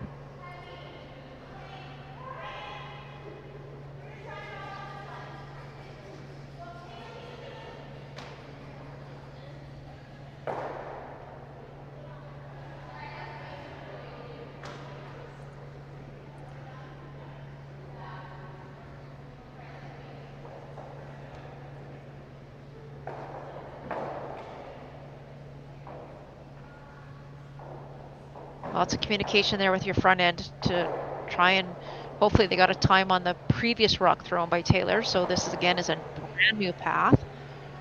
Gonna have to throw a little extra weight out here. If anything, maybe get a tick off that blue one if that happens to be the case. Line looks great. Got to go for weight here. Try and get the tick. Oh. Great shot there by Taylor. And really speaks to the quality of the ice conditions, even without getting a tick there and getting by that yellow guard with plenty of room. And Taylor's still able to get half to 3/4 buried. So there might be a new path out there, but you get a couple of rocks thrown down that runway and it'd be nice and quick just like the others. So hats off to Dave Merklinger and his crew and creating ice conditions where lots of shots can get made out there by these high performance players.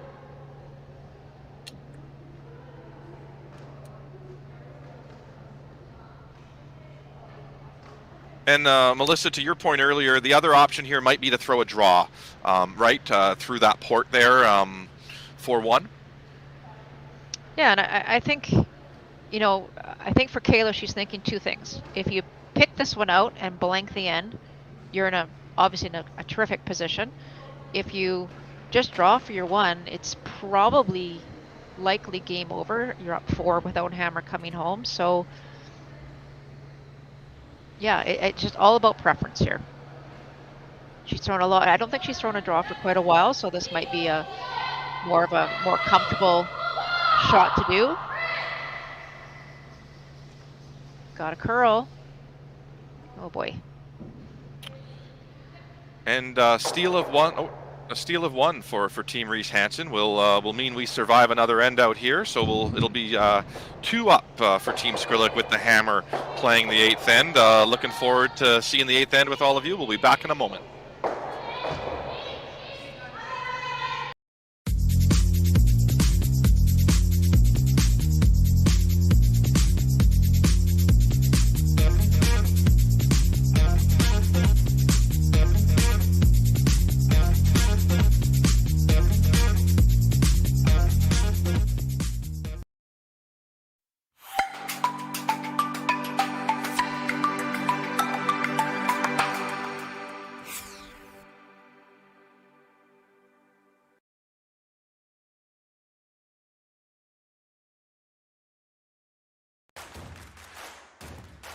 Imagine being able to stream every curling game from every sheet from any event, be it your Wednesday league game, bonspiel, or corporate event. Curling Stadium offers an all-inclusive streaming solution featuring high-quality cameras, ease of use, great reliability, and minimal installation.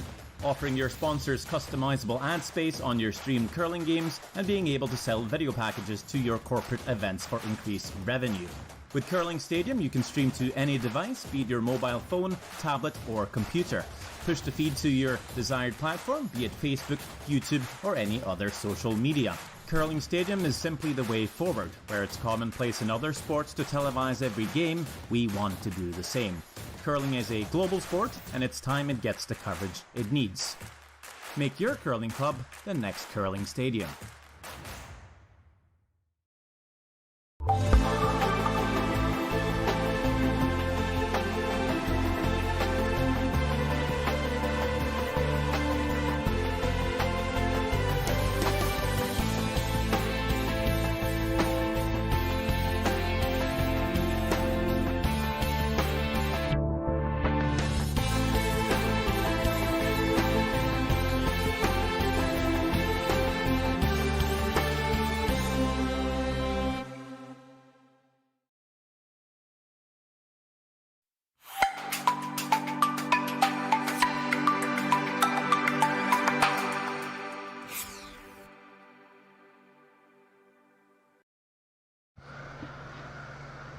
And we're back for the 8th end of Team Skrlik versus Team Reese-Hansen. It's Team Skrlik with Last Rock, as they've had for the last couple of ends, and Team Reese-Hansen's managed to steal a couple in the 6th and 7th ends. So it's they're leading by 2, but momentum is swinging a little bit Reese-Hansen's way right now, Melissa.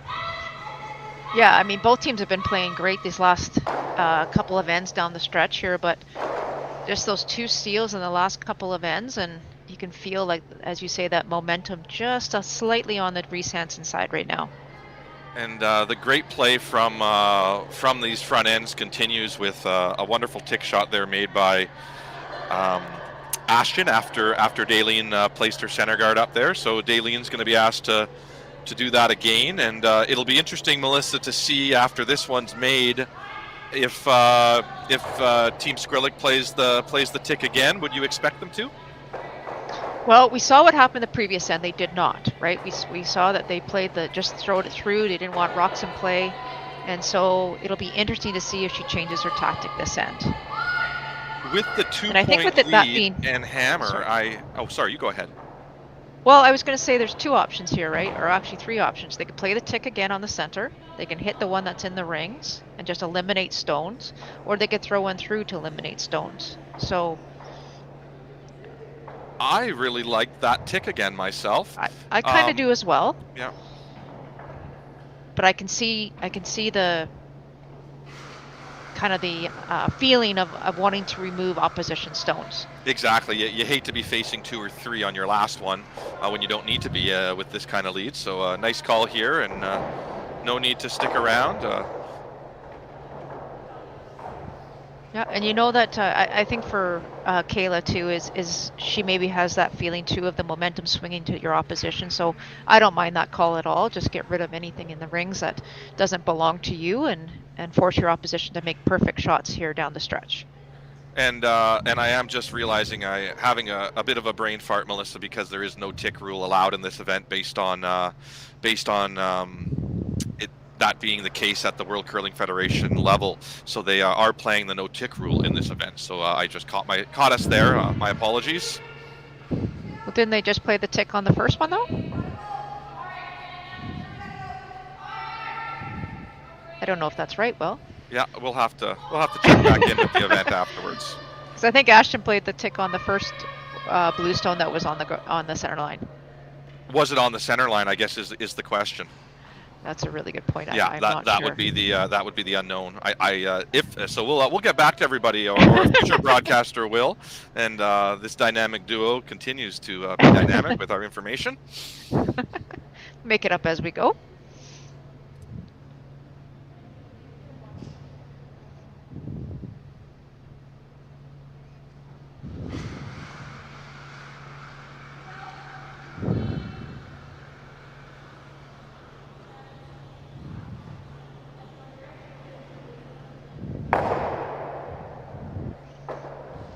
Nice peel.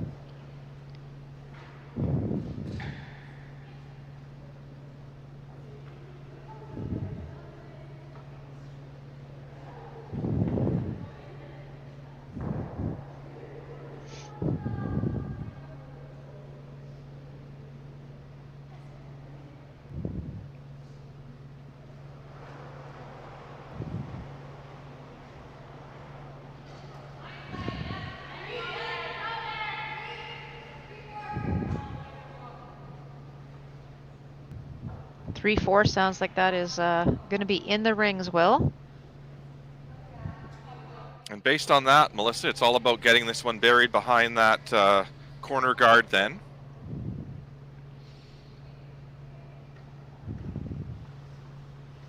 A little bit unfortunate there, a little heavy for Team Reese-Hansen, so no decision here for Team Skrlik with the peel. And based on that, Melissa, you might see Reese-Hansen in a moment here have to have a little bit of not a conversation, but start thinking about are we trying to how are we going to make our opposition face 2 with her last, even without maybe a center guard up. But sometimes those misses happen, like we've seen in that shot there, and all of a sudden some opportunity now for Team Reese-Hansen to reevaluate things.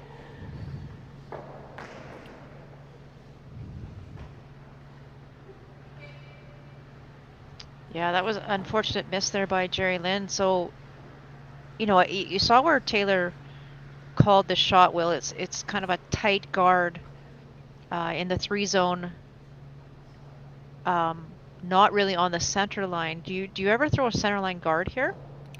Melissa, I think that is a really appropriate conversation to have at this point, because the play really is not being drawn to the middle right now, and however, if your goal is to have your opposition face 3, you would probably go into the rings right now. But your goal is to have your opposition face 2 towards the middle. You might play a guard here still. So it really depends on what you're trying to accomplish after your opposition missed that shot there. Right.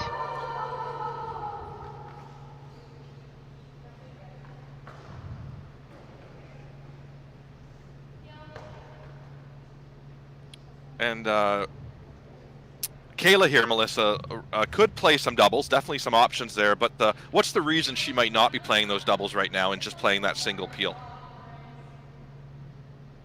Well, to be honest, I don't think there's any harm in playing the high one into the one on the center, the double. I don't think there's any real jam possibility, and it does it. And then even if you make the single peel on the top blue one on the left hand side, it exposes the one that's in the rings. So I'm not sure why you wouldn't take a stab at it. Agreed. Yeah, this definitely seems like the most risk averse way of going about it, and I would say if you're up 3, this would maybe make a little sense. But being that you're only up 2 in this game, and there are some rocks now playing towards the middle, I would really want to try to affect some of that change there that's towards the middle. Really unfortunate result there for Team Skrlik, and all of a sudden Team Reese-Hansen here has an opportunity and a decision to make around on third's last rock here. Some options to maybe sit 2, Melissa, or continue to protect. And I think this is where you've decided, well, this should be a conversation with the team right now. This is a crucial shot and crucial call to be made here. I don't There see they any come. easy double right now for Team No. Skrlik. So I'm tempted to actually throw an intern around that yellow, and not put this rock you're throwing in a place that they can make a double, because right now there is no easy double for Team Skrlik. So I think it's really important to not put this rock in a place where you're creating an opportunity to eliminate 2 blues with low risk. So yeah, I hear what you're saying. So if you play the wide outturn, or wide intern, pardon me, come around all 3 of those stones. The other option is what Taylor was looking at, is playing the outturn and continue the Christmas tree. So half buried around your blue guard, and then and only expose an inch or so of it, and then still keep the one that's in the rings an inch or 2 showing as well. So 2 options here, but you have to over curl it, right? You have to make sure that you get it mostly buried to prevent any double. Exactly, and to your point, I think Taylor's call is probably a better outcome, but a bit of a harder shot than that intern draw. So I do like this call too, just recognizing that if you roll off a little, game's over, or not game's over, but it's a little bit tougher now. Or if you so just recognizing that both shots are definitely good outcomes, and I like this call here from Team Reese-Hansen, and a good discussion there from the group. Sorry if we were talking over it so you couldn't hear it.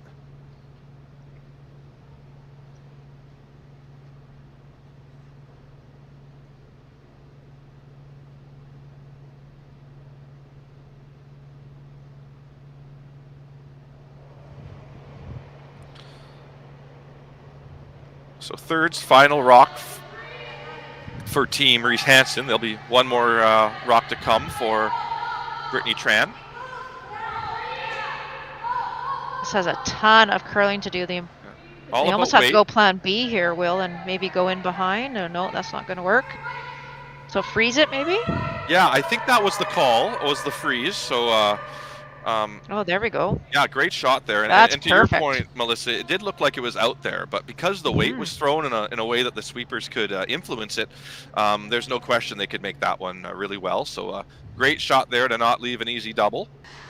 Yeah, that was a great shot.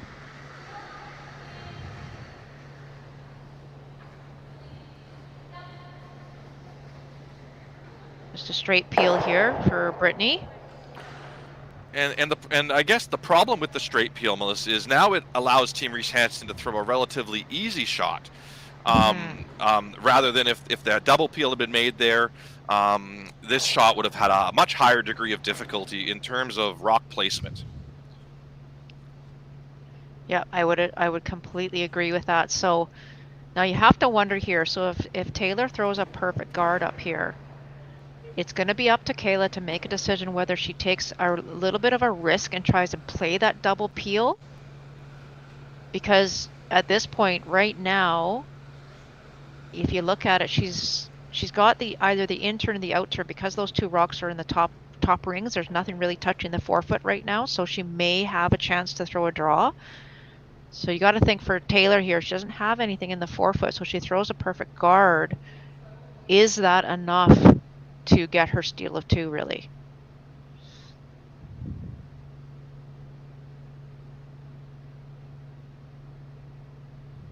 But as you say, Will, this is an easier executed potential shot here. And like you say on that, assuming Kayla plays the straight peel here on her next, it'll be decision time for Taylor on it, whether she sits 3 or guards, and there will be some options. But first things first is this guard needs to be placed in the correct spot, and nice job there from the front end of Team Reese-Hansen to put that one in a wonderful spot. I think that's a great position, and I think Kayla has to take a chance here. I think she needs to try and run this into the pile.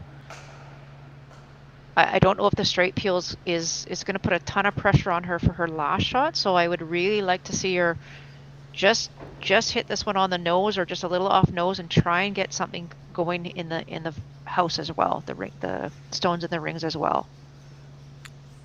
Based on the biggest concern right now for Team Skrlik seems to be they're wanting to roll that yellow into the rings after making the straight peel, Melissa. So I agree with you that there are some approaches there, but it looks like their biggest concern here is the peel and then hopefully rolling that rock corner guard into the rings here. It's a little too thin there, and we'll just get the peel.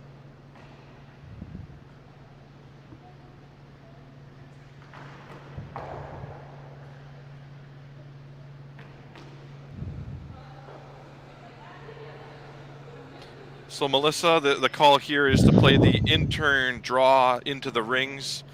Any other options maybe that you would be looking at here? Well, I think typically you would play the intern draw to the rings, but we mentioned this in the last end. If you throw another tight guard and you force Kayla to have to throw a draw, she hasn't thrown a draw probably for 3 ends minimum, maybe 4. So she's been throwing hits every single end. So if you think about that aspect alone, do you ever throw the guard and let her throw a draw that she hasn't thrown for so long? I don't know. If you bring it into the ring, she's got an automatic hit, but she has to make the double. So interesting to decide here which way to go. I'm not sure I'd play the out turn. I think that's what they're deciding, is whether to play the out turn or the in turn draw. What do you think, Will?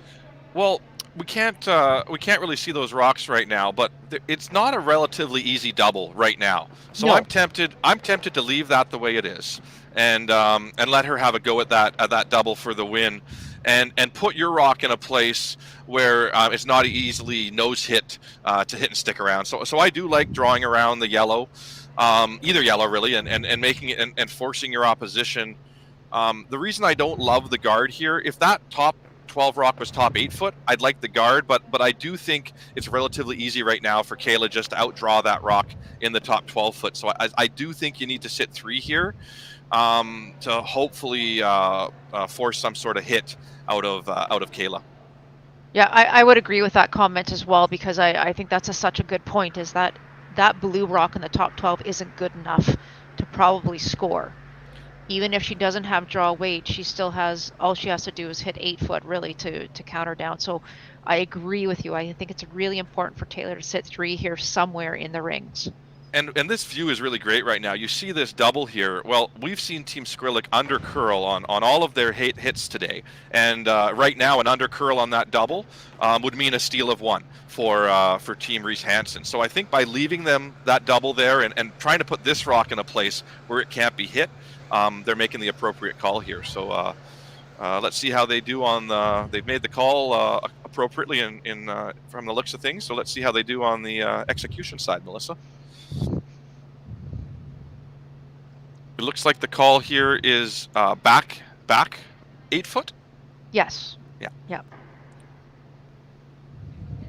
I hope that's enough ice to get by that rock in the top 8 foot. Yeah, I was just thinking the same thing. Just the way that other one came across, once it hit that break point, it went straight sideways. So it does look a little easier to throw it on the intern side around that high yellow guard, but you also don't want to put it in a position that they can follow you down. So all up to the sweepers here now.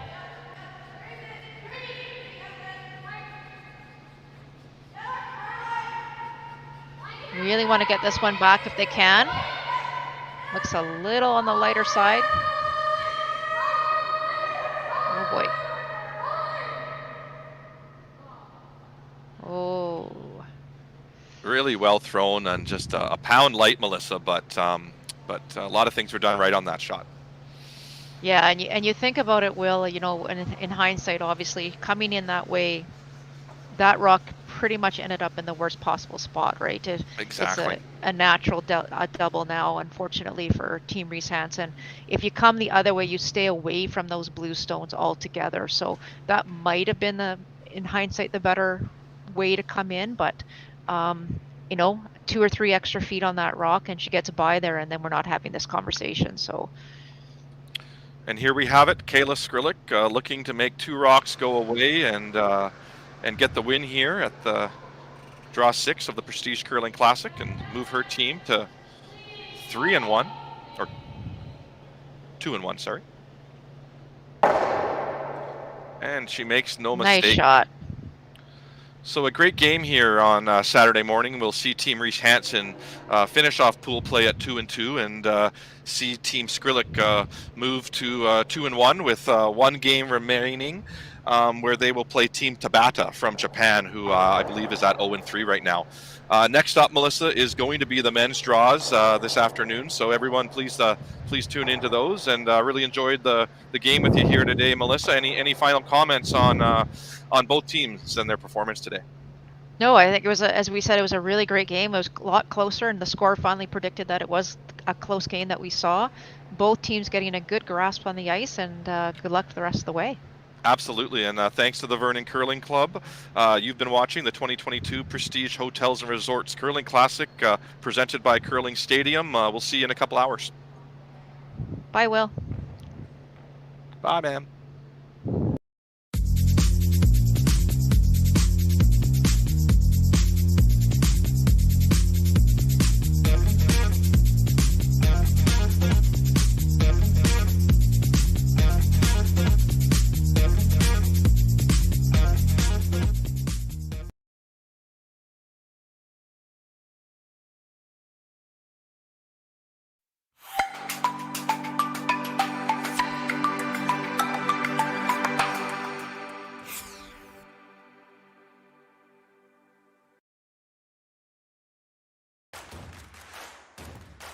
Imagine being able to stream every curling game from every sheet from any event, be it your Wednesday league game, bonspiel, or corporate event.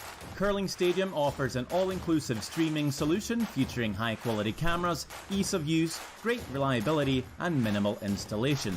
Offering your sponsors customizable ad space on your streamed curling games and being able to sell video packages to your corporate events for increased revenue. With Curling Stadium, you can stream to any device, be it your mobile phone, tablet, or computer. Push the feed to your desired platform, be it Facebook, YouTube, or any other social media. Curling Stadium is simply the way forward. Where it's commonplace in other sports to televise every game, we want to do the same.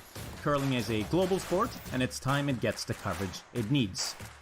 Make your curling club the next Curling Stadium.